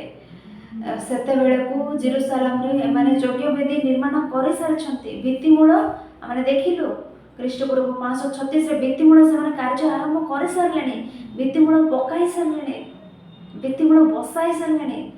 ସେହିପରି ସମୟରେ ଏମାନେ ଆସି ଚାରିପାର୍ଶ୍ୱରୁ ମନ୍ଦିର ନିର୍ମାଣ କାର୍ଯ୍ୟ ବନ୍ଦ କରିବା ପାଇଁ ଏମାନଙ୍କ ବିରୁଦ୍ଧରେ ନାନା ପ୍ରକାର ଅଭିଯୋଗ ରାଜାଙ୍କୁ ପଠାଇଲେ। ସେହି ପ୍ରକାରେ ଭିତ୍ତିମୂଳ ସହିତ ଆରମ୍ଭ ହୋଇଥିବା ସେ କାର୍ଯ୍ୟକୁ ଭିତ୍ତିମୂଳରେ ହିଁ ସ୍ଥଗିତ କରିଦେଲେ। ଏମାନେ ବାହାରି ଆସିଲେ ଈଶ୍ୱରଙ୍କ ମନ୍ଦିର କାର୍ଯ୍ୟ କରିବା ପାଇଁ, କିନ୍ତୁ ଅନ୍ୟମାନେ ଏମାନଙ୍କୁ ମନ୍ଦିର କାର୍ଯ୍ୟକୁ ସ୍ଥଗିତ କରିବାରୁ ଏମାନେ ସେ ମନ୍ଦିର କାର୍ଯ୍ୟକୁ ବନ୍ଦ କରି ଏମାନେ ଏବେ କ'ଣ କରୁଛନ୍ତି କହିଲେ, ନିଜ ପାଇଁ ଗୃହ ନିର୍ମାଣ କଲେ, ନିଜ ପାଇଁ ମହତ୍ ଗୃହ ଗୁଡ଼ିକ ନିର୍ମାଣ କଲେ ଓ ଉତ୍ତମ ଉତ୍ତମ କଲୋନିସ୍ ସେମାନେ ନିର୍ମାଣ କରିବାର ଆମେ ଦେଖିଥାଉ। କ'ଣ ଏ ସମସ୍ତ ଦେଖି ଈଶ୍ୱର ଦୁଃଖ କରିବେ ନାହିଁ କି? ଏ ସମସ୍ତ ବିଷୟ ଦେଖି ଈଶ୍ୱର ଅତିଶୟ ଦୁଃଖ କଲେ। ମୋ କାର୍ଯ୍ୟ କରିବା ପାଇଁ, ମୋର ମନ୍ଦିର ନିର୍ମାଣ କରିବା ପାଇଁ ତୁମମାନଙ୍କୁ ପଠାଇଲେ, ତୁମମାନେ ଯେ ସେଠାରେ ଆପଣା ନିମନ୍ତେ ଗୃହ ନିର୍ମାଣ କଲ କି? ଈଶ୍ୱର ଦୁଃଖ କଲେ। ତେଣୁ ଆମେ ଦେଖିଲେ ଏକ ମନ୍ଦିର ନିର୍ମାଣ କାର୍ଯ୍ୟ ସ୍ଥଗିତ ହେଲା। ଏହା କେତେ ଦିନ ପର୍ଯ୍ୟନ୍ତ ସ୍ଥଗିତ ହେଲା କହିଲେ, ଆଉ ଦ୍ୱିତୀୟ ଦାରିଆବସ୍ ଅଧିକାରକୁ ଆସିବା ପର୍ଯ୍ୟନ୍ତ এই ମନ୍ଦିର ନିର୍ମାଣ କାର୍ଯ୍ୟ ସ୍ଥଗିତ ହେଲା, ପେଣ୍ଡିଂରେ ରହିଲା। ପରମେଶ୍ୱରଙ୍କର କାର୍ଯ୍ୟ ପେଣ୍ଡିଂରେ ରହିଲା। କେବେ ପର୍ଯ୍ୟନ୍ତ କହିଲେ, ଦ୍ୱିତୀୟ ଦାରିଆବସ୍ ଆସିବା ପର୍ଯ୍ୟନ୍ତ। ଆମେ ଏଜ୍ରା ପୁସ୍ତକରେ ପଢ଼ିଥିଲୁ, ଦ୍ୱିତୀୟ ଦାରିଆବସ୍ ଆସିବା ପୂର୍ବରୁ ଆଉ 2-3 ଜଣ ରାଜା ଶାସନ କଲେଣି। 2 ଜଣ ରାଜା ଶାସନ କରିବା ପର୍ଯ୍ୟନ୍ତ, ଦାରିଆବସ୍ ଆସିବା ପର୍ଯ୍ୟନ୍ତ ଈଶ୍ୱରଙ୍କ ମନ୍ଦିର କାର୍ଯ୍ୟ ସ୍ଥଗିତ ହୋଇ ରହିବା ପରେ ଆମେ ଦେଖିଲୁ। ଏପରି କେତେ କାଳ ସ୍ଥଗିତ ହୋଇ ରହିଲା ଈଶ୍ୱରଙ୍କ କାର୍ଯ୍ୟ, ଈଶ୍ୱରଙ୍କ ମନ୍ଦିର କାର୍ଯ୍ୟ କହିଲେ ପ୍ରାୟ 20 ବର୍ଷ। 20 ବର୍ଷ ଈଶ୍ୱରଙ୍କର କାର୍ଯ୍ୟ ସ୍ଥଗିତ ହେଲା। ପ୍ରିୟମାନେ, ଏମାନେ ଖ୍ରୀଷ୍ଟପୂର୍ବ 536ରେ ଭିତ୍ତିମୂଳ ବସାଇଲେ। ତାପରେ 20 ବର୍ଷ କହିଲେ 536ରୁ ଆମେ ଦେଖିଲେ 536 ବର୍ଷରେ ଭିତ୍ତିମୂଳ ସ୍ଥଗିତ ହେଲା। ପୁନର୍ବାର 516 ବର୍ଷରେ ମନ୍ଦିର ସମ୍ପୂର୍ଣ୍ଣ ହେଲା। ମାନେ 20 ବର୍ଷ ଈଶ୍ୱରଙ୍କ କାର୍ଯ୍ୟ ବନ୍ଦ ହେଲା, ସ୍ଥଗିତ ହେଲା। 520ରୁ ଖ୍ରୀଷ୍ଟପୂର୍ବ 520ରେ ସେମାନେ କାର୍ଯ୍ୟ ଆରମ୍ଭ କଲେ। ଖ୍ରୀଷ୍ଟପୂର୍ବ 516 ବର୍ଷରେ 4 ବର୍ଷ ସେମାନେ ଈଶ୍ୱରଙ୍କ ମନ୍ଦିର ନିର୍ମାଣ କଲେ। 536ରୁ 516 ବର୍ଷ ପର୍ଯ୍ୟନ୍ତ ମନ୍ଦିର କାର୍ଯ୍ୟ ସ୍ଥଗିତ। 20 ବର୍ଷ ସ୍ଥଗିତ ଥିଲା। ଖ୍ରୀଷ୍ଟପୂର୍ବ 520ରୁ ଖ୍ରୀଷ୍ଟପୂର୍ବ 516 এই 4 ବର୍ଷ ମଧ୍ୟରେ ସେମାନେ ମନ୍ଦିର କାର୍ଯ୍ୟ ସମ୍ପୂର୍ଣ୍ଣ କରିବା ପରେ ଆମମାନେ ବାକ୍ୟକୁ ଧରି ଜାଣିପାରୁ। ତେଣୁ ସୋଲୋମନ ନିର୍ମାଣ କରିଥିବା ମନ୍ଦିର ସ୍ଥାନରେ ଜିରୁବାବେଲ ନେତୃତ୍ୱରେ ଆସିଥିବା ଏହି ଜିହୁଦୀମାନେ କେତେ କାଳ ମଧ୍ୟରେ ଏକ ମନ୍ଦିର ନିର୍ମାଣ କାର୍ଯ୍ୟ ସମ୍ପୂର୍ଣ୍ଣ କଲେ କହିଲେ, 4 ବର୍ଷରେ ହିଁ। 4 ବର୍ଷରେ ବାକ୍ୟ ଦ୍ୱାରା ମଧ୍ୟ ଆମେ ଦେଖିବା। ଆଉ ଏଠାରେ ବିଷୟ କ'ଣ କହିଲେ, ଏଠାରେ ହାଗୟଙ୍କ ଭୂମିକା ଆମକୁ ଇମ୍ପୋର୍ଟାଣ୍ଟ। ଯେହେତୁ ଆମେ ହାଗୟ ପୁସ୍ତକର ପରିଚୟ ଶିଖୁଛେ, ହାଗୟଙ୍କ ଭୂମିକା ଆମେ ଜାଣିବାର ଅଛି। ଏହି ମନ୍ଦିର କାର୍ଯ୍ୟ ସ୍ଥଗିତ ହୋଇଅଛି। ତେଣୁ ପରମେଶ୍ୱର ହାଗୟଙ୍କ ମନରେ ପ୍ରଭୃତି ଜନ୍ମାଇଲେ। ତୁମେ ଯାଅ, ସେହି ସମୟରେ ହାଗୟଙ୍କ ମନରେ ପ୍ରଭୃତି ଦେଇ ତୁମେ ଯାଅ, ଜିହୁଦୀମାନଙ୍କୁ ଅନୁଯୋଗ ଦେଇ ଅନେକ ବିଷୟ କୁହ। ସେହି ପ୍ରକାରେ ହାଗୟ ଅନୁଯୋଗ ଦେଇ ଅନେକ ବିଷୟ କହିବାର ହିଁ ଏକ ହାଗୟ ପୁସ୍ତକରେ ଥିବା ବିଷୟ ଗୁଡ଼ିକ। ଏବେ ଏ ସମସ୍ତ ବିଷୟ ଜାଣିଲେ ଆମେ ହାଗୟ ପୁସ୍ତକ ମଧ୍ୟକୁ ଯାଇପାରିବା। ମନ୍ଦିର କାର୍ଯ୍ୟ ସ୍ଥଗିତ ହେଲା କେତେ ବର୍ଷ କହିଲେ ଆମେ ଜାଣିବାର ଅଛି। 20 ବର୍ଷ ଧରି ମନ୍ଦିର କାର୍ଯ୍ୟ ସ୍ଥଗିତ ହେଲା। ତେଣୁ ଈଶ୍ୱର ହାଗୟଙ୍କ ମନରେ ପ୍ରବୃତ୍ତି ଦେଇ, ହାଗୟ ତୁମେ ଯାଅ, ତୁମେ ଯାଇ କୁହ, ସେମାନଙ୍କୁ ଯାଇ ଉତ୍ସାହ ଦିଅ, ଯାଇ ପ୍ରୋତ୍ସାହିତ କର ବୋଲି କହିଲେ। ସେ ହାଗୟ ପୁସ୍ତକ ଲେଖିଲେ। ତେଣୁ ହାଗୟ ପୁସ୍ତକ କିପରି ଆସିଲା କହିଲେ, ଏହା ତା ପଛରେ ଥିବା ହିଷ୍ଟୋରୀ ଆମେ ଥରେ ବିବ୍ଲିକାଲି ବାଇବେଲର ବାକ୍ୟ ଅନୁସାରେ ମଧ୍ୟ ଦେଖିଲେ। ଏଜ୍ରା ପୁସ୍ତକ 4 ଅଧ୍ୟାୟ 26 ପଦ। ଏଜ୍ରା ପୁସ୍ତକ 4 ଅଧ୍ୟାୟ 26 ପଦ। ତ ଜେରୁସାଲେମରେ ପରମେଶ୍ୱରଙ୍କ ଗୃହର କାର୍ଯ୍ୟ ବନ୍ଦ ହେଲା। ପୁଣି ପାରସ୍ୟ ରାଜା ଦାରିଆବସର ଅଧିକାର 2ୟ ବର୍ଷ ପର୍ଯ୍ୟନ୍ତ ତାହା ବନ୍ଦ ହୋଇ ରହିଲା। କେବେ ପର୍ଯ୍ୟନ୍ତ ପରମେଶ୍ୱରଙ୍କ କାର୍ଯ୍ୟ ବନ୍ଦ ହେଲା? ପାରସିକ ରାଜା ଦାରିଆବସ୍ ରାଜାଙ୍କ 2ୟ ବର୍ଷ ପର୍ଯ୍ୟନ୍ତ ଈଶ୍ୱରଙ୍କ ମନ୍ଦିର କାର୍ଯ୍ୟ ବନ୍ଦ ହୋଇ ରହିଲା। ଆଉ ତାହେଲେ କେବେ ଶେଷ ହେଲା? ଆଉ ଏଜ୍ରା ପୁସ୍ତକ 6 ଅଧ୍ୟାୟ 15 ପଦ। ଏଜ୍ରା ପୁସ୍ତକ 6 ଅଧ୍ୟାୟ 15 ପଦ। ଦାରିଆବସ୍ ରାଜାର ଅଧିକାରର षष्ठ वर्षरे अदर नामक मासर तृतीय दिन में गृह समाप्त है। दारियाबस राजार द्वितीय वर्ष पर्यंत बंद है। दारियाबस राजार अधिकार षष्ठ वर्ष शेष है। षष्ठ वर्ष द्वितीय वर्ष कहले मझे केते वर्ष 4 वर्ष माने 4 वर्ष रे एक मंदिर निर्माण कार्य से माने संपूर्ण करबा पर माने देखि थाओ। तेणु आमने ए समय आमने एजरा पुस्तक 5 अध्याय प्रथम पद द्वितीय पद पढ़िले तापर आगे पुस्तक को आमने जीवा। एति उतारे हागय भविष्यवक्ता और इतर पुत्र जिकरियो ए भविष्यवक्ता माने जिहुदा और जेरूशलेम स्थित जिहुदी मानक निकट रे भविष्य वाक्य प्रचार कले। से माने इस्राएल परमेश्वर को नाम रे सेमानक निकट रे भविष्य वाक्य प्रचार कले। तमरे सल्टिएल पुत्र जेरुब्बाबिल और जोसादाक पुत्र जेसियो उठी जेरूशलेम रे परमेश्वर को गृह निर्माण करने को लगिले। आ परमेश्वर को भविष्यवक्ता माने सेमानक संगे थाई सेमानकर सहाय्य कले कले। तेणु एक 5 अध्याय माने पढ़िला बेले केतेबेले कार्य आरंभ हैला बोले ख्रीष्टपूर्व 536 वर्ष रे पुनादि सहित बंद होइतबा कार्य दारियाबस द्वितीय वर्ष कहले 16 वर्ष धरि परमेश्वर कार्य किछि करनांते माने आ कोन करछन्ते माने 16 वर्ष परमेश्वर को कार्य न करे जेउ कार्य निमंते बाबिलोन रु जेरूशलेम को आसीछन्ते ए माने कोन करले कहले खाइछन्ती पिउछन्ती शांति रे आराम रे गृह रे वास करछन्ती। प्रेम ईश्वर को कार्य न करे ईश्वर को कार्य बिना एमाने आराम रे अछन्ती। तेणु ईश्वर क्या क्या उठाइले प्रथम पद 2 पद आम पढ़िलु ईश्वर हागय को उठाइले जिकरियो को उठाइले जाओ तुमे लोक मान को कुह मोर मंदिर निर्माण कार्य से माने करिवे कहि से मान को उठाइले। तेणु हागय कथा हेले हागय कौन कथा हेले एक हागय एजरा पुस्तक 4 अध्याय 5 अध्याय मझिरे आमाने हागय पुस्तक प्रथम अध्याय द्वितीय अध्याय पढ़िले आमाने बुझी परबा नचेत 5 अध्याय 6 अध्याय मझिरे आम मैंने हागय पुस्तक 2 गोटे अध्याय पढ़िले मैंने बुझी पारिबा।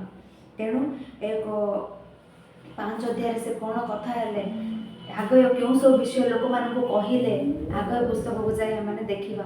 हागय पुस्तक प्रथम अध्याय प्रथम पद हागय पुस्तक प्रथम अध्याय प्रथम पद दारियाबस राजार अधिकार द्वितीय वर्षर षष्ठ मासरे सेम सेठारे मध्ये माने ए वाक्य ही देखिलु दारियाबस राजार अधिकार द्वितीय वर्ष एठारे दारियाबस राजार अधिकार द्वितीय वर्षर षष्ठ मासरे ईश्वर को वाक्य केड़े सुनिश्चित देखिले कि माने केते करेक्ट थाउछि कौन सी त्रुटि न थाउछि कौन सी प्रकार त्रुटि वाक्य माने देखि न थाउ। बेले बेले कहते long long ago once upon a time there कौन घटला जान कि कहते थरे माने केते बेले बाइबल से प्रकार लेखा लिखित तो हुई नहीं। प्रिय माने बाइबल रे लिखित विषय गुड़िक सुनिश्चित क्यों क्यों राजा थिबा समय क्यों देश रे क्यों वर्ष रे क्यों मास रे क्यों तारीख सब विषय स्पष्ट रूपे लिखित होइथिबो। गोटे स्थान रे आ गोटे प्रकार गोटे स्थान रे आ एक प्रकार ए प्रकार लिखित होई नथिबो। तेणु निश्चित रूपे बाइबल रे समस्त विषय लिखित होई अछि। एणु ଏହା को की अग्राह्य करि परिबो ए बाइबल रे कि त्रुटि धरि परिबो कि ଏହା को तुच्छ करि परिबो कहंतु। आ केउ पुस्तक रे ए प्रकार सटीक मास सटीक वर्ष सटीक तारीख लिखित होई अछि कि केउ ग्रंथ रे माने देखि परिबा कि आ जो माने ए प्रकार बाइबल को त्रुटि धरुछंती कहिले से माने केउ प्रकार कहिले बाइबल विषय को ज्ञान से मान नथिबो नचेत बाइबल रे ऊपर से माने केबेले भी पाठ कर नथिबा बाइबल विषय गुडी को केवल त्रुटि धरिबा लोक से माने बाइबल रे कौन से प्रकार त्रुटि ना केते हिसाब केते करेक्ट रूपे अछि हम देखिलु एजरा पुस्तक रे जहां लिखित हागय पुस्तक रे ताहे लिखित केउ पुस्तक रे केउ ग्रंथ रे पर सटीक भाबरे लिखित होई पर हमने देखिछु कि केउठारे लिखित होई अछि कि तेरे एते सटीक रूपे थिला बेले बाइबल को विश्वास करि परिबा नै कि हमने बाइबल को ही विश्वास करिबार अछि। तेणु ईश्वर वर्ष मास दिन सब लेखाई रखिले भविष्यवक्ता द्वारा सदा प्रभुंकर ए वाक्य सल्टिएल पुत्र जेरुब्बाबिल नामक जिहुदीय देशाध्यक्ष निकटरे और जियोसादकर पुत्र जियोसियो महायाजक निकटरे उपस्थित है। केड़े निश्चित रूपे द्वितीय वर्ष षष्ठ मास प्रथम दिन बोली कहले ତେଣୁ ବାଇବେଲ ବିରୋଧରେ ଆଜି ଅନେକ ଲୋକ ଉଠୁଛନ୍ତି, ଅନେକ ଅନେକ ଶାସ୍ତ୍ର ଧରିକି ଆସୁଛନ୍ତି। କେଉଁ ଶାସ୍ତ୍ର ଧରିକି ଆସ, କେଉଁ କୋଣରେ ଆସିଲେ ମଧ୍ୟ ବାଇବେଲ ହିଁ ଜିତିବ। ବାଇବେଲ ସେ ସମସ୍ତ ବିଷୟକୁ ଖଣ୍ଡନ କରିବ। ବାଇବେଲ ହିଁ ଅଗ୍ରସର ହେବ, ବାଇବେଲ ହିଁ ଆଗକୁ ଯିବ, ଏହା ସୁନିଶ୍ଚିତ। ତେଣୁ କହୁଛନ୍ତି ଏଠାରେ ଈଶ୍ୱରଙ୍କ ଉତ୍ତମ ଚିନ୍ତାଧାରା। ଈଶ୍ୱର ଜିରୁବାବେଲ ନାମକ ଜିଉଦୀୟ ଦେଶାଧ୍ୟକ୍ଷ ନିକଟରେ ଓ ଜିଓସାଦକର ପୁତ୍ର ଜିଓସିଓ ମହାଯାଜକ ନିକଟରେ ଉପସ୍ଥିତ ହେଲା। ଏଠାରେ ଈଶ୍ୱରଙ୍କ ନିଷ୍ପତ୍ତି କେଡ଼େ ଉତ୍ତମ ଦେଖନ୍ତୁ। ଈଶ୍ୱର ଏଠାରେ 2 ଜଣ ଅଧିକାରୀଙ୍କୁ ବାଛିଲେ। 2 ଜଣ ଅଧିକାରୀ ଦେଖାଯାନ୍ତି ଏଠାରେ। ଜଣେ ହେଉଛନ୍ତି ରାଜକୀୟ ଭାବରେ ପଲିଟିକାଲ ଲିଡର, ଆଉ ଜଣେ ହେଉଛନ୍ତି ସ୍ପିରିଚୁଆଲ ଲିଡର। ପଲିଟିକାଲ ଲିଡର ରୂପେ ଈଶ୍ୱର ଜିରୁବାବେଲଙ୍କ ନେତୃତ୍ୱରେ ଏମାନେ ସମସ୍ତେ ଆସିବେ। ଜିରୁବାବେଲ ଏମାନଙ୍କୁ କଢ଼ାଇ ନେବେ ରାଜକୀୟ ଭାବରେ। ଆହୁରି ସ୍ପିରିଚୁଆଲ ଭାବରେ ଜିଓସାଦକର ପୁତ୍ର ଜିଓସିଓ କହିଲେ ଆଦର କନଫ୍ୟୁଜ ହୁଅ ନାହିଁ। ଆମେ ମଉସାଙ୍କ ସମୟରେ ନୁନର ପୁତ୍ର ଜିଓସିଓ ପାଠ କଲୁ, କିନ୍ତୁ ଏଠାରେ ଜିଓସାଦକର ପୁତ୍ର ଜିଓସିଓ। ତେଣୁ ସେଇ ଜିଓସିଓଙ୍କୁ ଏଠାକୁ ଆଣି ଏଇ ଜିଓସିଓଙ୍କୁ ସେଠାକୁ ନେଇ ଏ ପ୍ରକାର ଆମେ ପଢ଼ିଲେ ଆମେ ବୁଝିପାରିବା ନାହିଁ। ତେଣୁ ଜିଓସିଓ ଏକ ସ୍ପିରିଚୁଆଲ ଆଧ୍ୟାତ୍ମିକ ରୂପେ ଲୋକମାନଙ୍କୁ କଢ଼ାଇ ନେବା ନିମନ୍ତେ ଈଶ୍ୱର ଜିଓସିଓଙ୍କୁ ବାଛିଲେ। ଆଉ ଏକ ଜିରୁବାବେଲ ଜିଓସିଓଙ୍କୁ ଉଭୟଙ୍କୁ ଅନୁଯୋଗ କରିବା ନିମନ୍ତେ, ଉଭୟଙ୍କୁ କହିବା ନିମନ୍ତେ ଈଶ୍ୱର ହାଗୟଙ୍କୁ ମନୋନୀତ କଲେ, ହାଗୟଙ୍କୁ ଉଠାଇଲେ। ଏହା ହାଗୟ ପୁସ୍ତକ 1ମ ଅଧ୍ୟାୟ 1ମ ପଦ ଆମେ ପାଠ କରୁଅଛୁ। ଏବେ ହାଗୟ ପୁସ୍ତକ 1ମ ଅଧ୍ୟାୟ 2 ପଦ ଆମେ ଦେଖିଲେ, ସୈନ୍ୟାଧିପତି ସଦାପ୍ରଭୁ ଏ କଥା କହନ୍ତି, ଏ ଲୋକମାନେ କହୁଅଛନ୍ତି ଆମମାନଙ୍କ ଆସିବାର ସମୟ, ସଦାପ୍ରଭୁଙ୍କ ଗୃହ ନିର୍ମିତ ହେବାର ସମୟ ଉପସ୍ଥିତ ହୋଇନାହିଁ। ଏମାନେ କ'ଣ କହୁଛନ୍ତି? ଆମମାନେ ଆସିବାର ସମୟ, ଗୃହ ନିର୍ମିତ ହେବାର ସମୟ ଉପସ୍ଥିତ ହୋଇନାହିଁ। ଏମାନଙ୍କୁ ପଚରାଯାଉଛି ତୁମେ ଆସିଲ ଈଶ୍ୱରଙ୍କ ମନ୍ଦିର ନିର୍ମାଣ କାର୍ଯ୍ୟ ପାଇଁ। 16 ବର୍ଷ ଧରି ଈଶ୍ୱରଙ୍କ ମନ୍ଦିର କାର୍ଯ୍ୟ ସ୍ଥଗିତ ହୋଇଅଛି। ଏ 16 ବର୍ଷ ଧରି ତୁମମାନେ କ'ଣ କରୁଛ କହିଲେ ସେମାନେ କ'ଣ କହୁଛନ୍ତି? ଅନେକ ଅସୁବିଧା ଘଟୁଛି, ଅନେକ ବିଘ୍ନ ଘଟୁଛି, ଅନେକ ଅବରୋଧ ଘଟୁଛି, ଆଉ ଈଶ୍ୱରଙ୍କ କାର୍ଯ୍ୟ କରିବାର ସମୟ ଆସିନାହିଁ ବୋଲି କହୁଛନ୍ତି। ଏପର୍ଯ୍ୟନ୍ତ ସେ ସମୟ ଉପସ୍ଥିତ ହୋଇନାହିଁ ବୋଲି କହୁଛନ୍ତି। ନିଜ ଗୃହ ନିର୍ମାଣ କରିବା ପାଇଁ ସମୟ ଉପସ୍ଥିତ ହୋଇଅଛି। ଈଶ୍ୱରଙ୍କ ଗୃହ ନିର୍ମାଣ କରିବା ପାଇଁ 16 ବର୍ଷ ଧରି ଖ୍ରୀଷ୍ଟପୂର୍ବ 536ରେ ଭିତ୍ତିମୂଳ ପକାଗଲେ ଏବେ ପର୍ଯ୍ୟନ୍ତ, ଖ୍ରୀଷ୍ଟପୂର୍ବ 516 ବର୍ଷ ପର୍ଯ୍ୟନ୍ତ, 520 ବର୍ଷ ପର୍ଯ୍ୟନ୍ତ ମନ୍ଦିରର କାର୍ଯ୍ୟ ନିର୍ମିତ ହୋଇନାହିଁ। ଏତେ ବର୍ଷ ଧରି କ'ଣ ଘଟୁଛି କହିଲେ ସମୟ ଆସିନାହିଁ ବୋଲି କହୁଛନ୍ତି। ଈଶ୍ୱରଙ୍କ ମନ୍ଦିରର ଭିତ୍ତିମୂଳ ସେହି ପ୍ରକାର ଛାଡ଼ିଦେଲେ। ଆଜି ଆମମାନଙ୍କ ଗୃହ ନିମନ୍ତେ ଗୋଟିଏ ଭିତ୍ତିମୂଳ ସ୍ଥାପନ କରିଥାଉ। ସେ ଭିତ୍ତିମୂଳ ସେହି ପ୍ରକାର ଥିଲେ, ତା ଉପରେ କାନ୍ଥ ନଥିଲେ, ତା ଉପରେ ଛାତ ନଥିଲେ, ଆମମାନଙ୍କୁ କି ପ୍ରକାର ଲାଗୁଥାଏ? ଆମମାନେ ଭଡ଼ାଘର ଅସୁବିଧାର ସମ୍ମୁଖୀନ ହେଉଥିଲେ। କେଡ଼େ ଶୀଘ୍ର ସେ ଗୃହ ନିର୍ମାଣ କରିବାର ଅଛି, ଅନେକଙ୍କ ସହିତ ଫାଇଟ୍ କରି ହେଲେ ଆମମାନେ ସେ ଗୃହ ନିର୍ମାଣ କରିଥାଉ। ଆଉ ଏମାନେ ଏଇ ଗୃହ ନିର୍ମାଣ କରିବାର ସମୟ ଆହୁରି ଆସିନାହିଁ ବୋଲି କହୁଛନ୍ତି। ଏ ଗୃହ ଆହୁରି ନିର୍ମାଣ କରିବାର ସମୟ ଆସିନାହିଁ କହୁଛନ୍ତି। ଏ ପ୍ରକାର କହିଲା ବେଳେ ଈଶ୍ୱରଙ୍କୁ କେଉଁ ପ୍ରକାର ଲାଗୁଥିବ? ତୁମମାନଙ୍କୁ ଏଠାକୁ ଆଣିଲି ମନ୍ଦିର ନିର୍ମାଣ କାର୍ଯ୍ୟ କରିବା ନିମନ୍ତେ, ତୁମମାନେ ଆପଣ ପାଇଁ ଗୃହ ନିର୍ମାଣ କଲ, ଶାନ୍ତିରେ ରହୁଛ, ମୋ କାର୍ଯ୍ୟ କରିବା ପାଇଁ ସମୟ ଆସିନାହିଁ କହୁଛ କି କେତେ? ତେଣୁ ଈଶ୍ୱର କଥା ହେଉଛନ୍ତି। ହାଗୟ ପୁସ୍ତକ 1ମ ଅଧ୍ୟାୟ 3 ପଦ 4 ପଦ। ସେତେବେଳେ ହାଗୟ ଭବିଷ୍ୟତ ବକ୍ତାଙ୍କ ଦ୍ୱାରା ସଦାପ୍ରଭୁଙ୍କର ଏଇ ବାକ୍ୟ ଉପସ୍ଥିତ ହେଲା, ଏଇ ଗୃହ ଉଚ୍ଛନ୍ନ ଅବସ୍ଥାରେ ଥାଉ ଥାଉ ତୁମମାନଙ୍କର ନିଜର ଫଳକମଣ୍ଡିତ ଗୃହରେ ବାସ କରିବାର କି ସମୟ ଏଇ? ଈଶ୍ୱର କହୁଛନ୍ତି ମୋର ଗୃହ ଉଚ୍ଛନ୍ନ ଅବସ୍ଥାରେ ଅଛି, ଭଗ୍ନ ଅବସ୍ଥାରେ ଅଛି। ତୁମେମାନେ ଆପଣମାନଙ୍କ ପାଇଁ ଫଳକମଣ୍ଡିତ ଗୃହ ନିର୍ମାଣ କରିଅଛ, ସେଥିରେ ବାସ କରୁଅଛ। ଏଇଟା କି ସମୟ? ବାସ କରିବାର କି ସମୟ ଏଇ? ପଚାରୁଛନ୍ତି ଈଶ୍ୱର, କହୁଛନ୍ତି ହାଗୟଙ୍କ ଦ୍ୱାରା ଈଶ୍ୱର।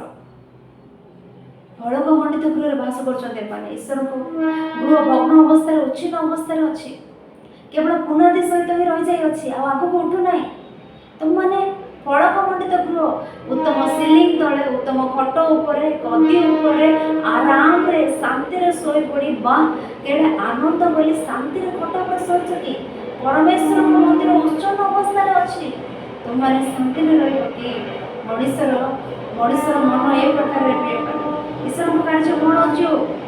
ମୋ କାର୍ଯ୍ୟ ପ୍ରଥମେ, ମୁଁ ଗୃହ ନିର୍ମାଣ କରିବି। ଈଶ୍ୱରଙ୍କ ଗୃହ ନିର୍ମିତ ହେଉ ନ ହେଉ, ଈଶ୍ୱରଙ୍କ କାର୍ଯ୍ୟକୁ ଲୋକମାନେ ଅନ୍ୟ ପାର୍ଶ୍ୱରେ ରଖୁଛନ୍ତି।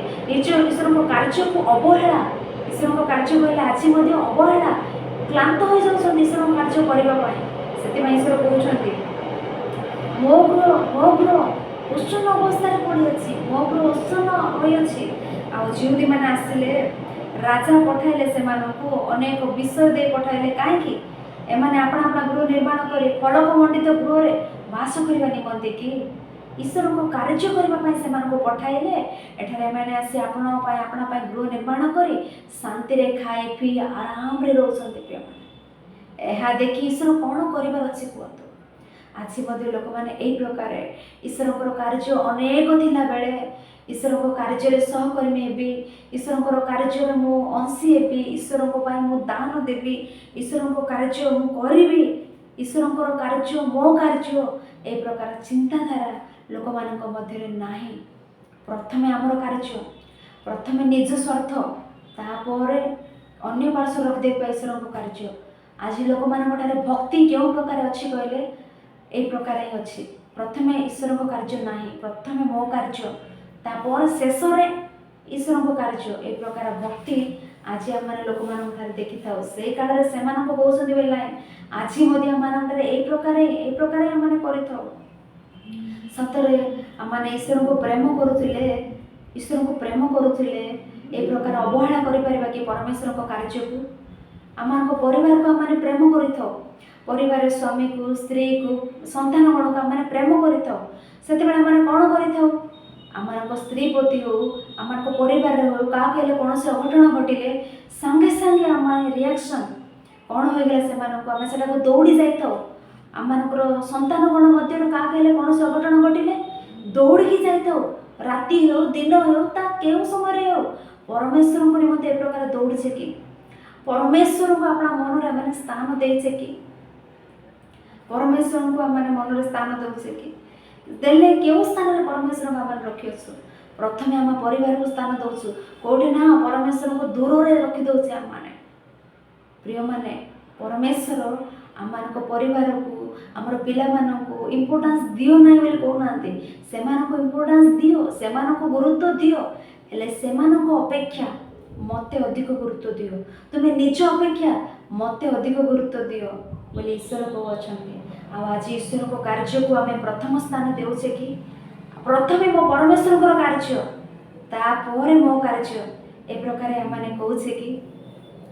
ସେଦିନ ସେମାନେ 16 ବର୍ଷ ଧରି ପରମେଶ୍ୱରଙ୍କ କାର୍ଯ୍ୟ ସ୍ଥଗିତ ହୋଇଅଛି, କରୁନାହାନ୍ତି। ନିଜ କାର୍ଯ୍ୟ, ନିଜ ଗୃହ କରୁଅଛନ୍ତି। ଆଜି ଆମମାନେ ପରମେଶ୍ୱରଙ୍କର କାର୍ଯ୍ୟ ଆମମାନେ କରୁଛେ କି? ଆମମାନେ ମଧ୍ୟ ନିଜ କାର୍ଯ୍ୟରେ ନିମଗ୍ନ ହୋଇଯାଇଛେ କି? ଥରେ ଆପଣମାନେ ଚିନ୍ତା କରନ୍ତୁ। ଏହିସବୁ ବାକ୍ୟ କହିଲା ବେଳେ ଆମ ହୃଦୟକୁ ବିଦୀର୍ଣ୍ଣ ହୁଏ। କ'ଣ ଏ ପ୍ରକାର କହୁଛନ୍ତି? ଆମକୁ ଈଶ୍ୱରଙ୍କ କାର୍ଯ୍ୟ କରୁନାହ କି? କର ବୋଲି କହୁଛନ୍ତି। ଏ ପ୍ରକାର ବିଦୀର୍ଣ୍ଣ ହେବା ପାଇଁ ହିଁ କୁହାଯାଉଛି।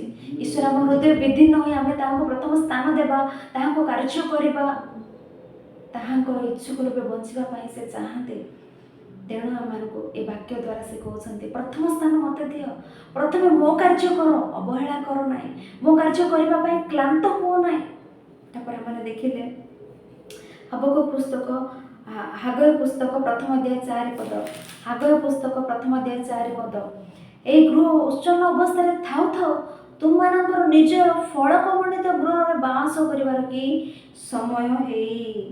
ଆମର ଗୃହ ଏହି ପ୍ରକାର ଅଛି।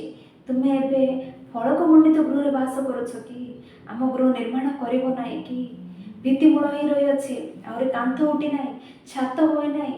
ଚିନ୍ତା କରୁନ ଥରେ, କାହିଁକି ଏ ପ୍ରକାର ଜୀବନ କାଟୁଅଛ ବୋଲି ଈଶ୍ୱର କହୁଅଛନ୍ତି।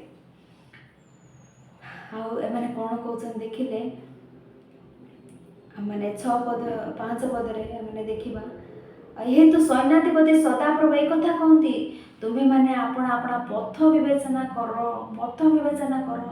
ତୁମମାନେ କ'ଣ କରୁଛ ଚିନ୍ତା କର। କ'ଣ କରୁଛ ତୁମମାନେ ଚିନ୍ତା କର। ନିଜ ପାଇଁ ଫଳକମଣ୍ଡିତ ଗୃହ ନିର୍ମାଣ କରୁଛ। ଈଶ୍ୱରଙ୍କର କାର୍ଯ୍ୟ ସ୍ଥଗିତ ହୋଇଅଛି।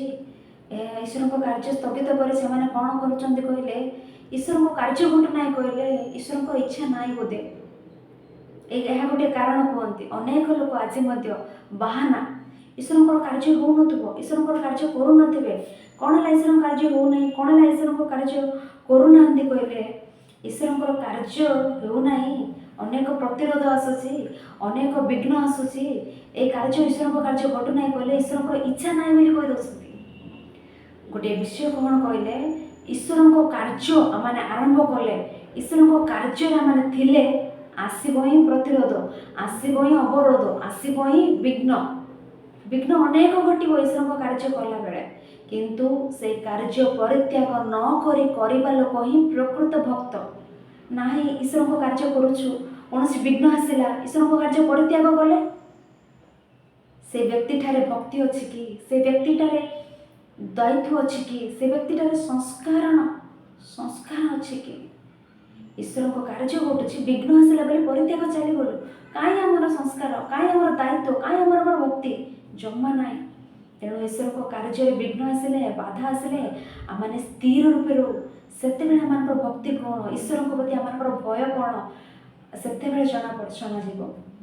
ତେଣୁ ଏଠାରେ ଆମେ ଦେଖିଲେ ଏମାନେ କହୁଛନ୍ତି 16 ବର୍ଷ ହେଲାଣି ଏମାନେ କାର୍ଯ୍ୟ କରୁନାହାନ୍ତି, ଫଳକ ମଣ୍ଡିତ ଗୃହରେ ବାସ କରୁଛନ୍ତି, ଅନେକ ପ୍ରତିରୋଧ ଆସୁଛି ବୋଲି କହୁଛନ୍ତି, କାର୍ଯ୍ୟକୁ ସ୍ଥଗିତ କରୁଛନ୍ତି।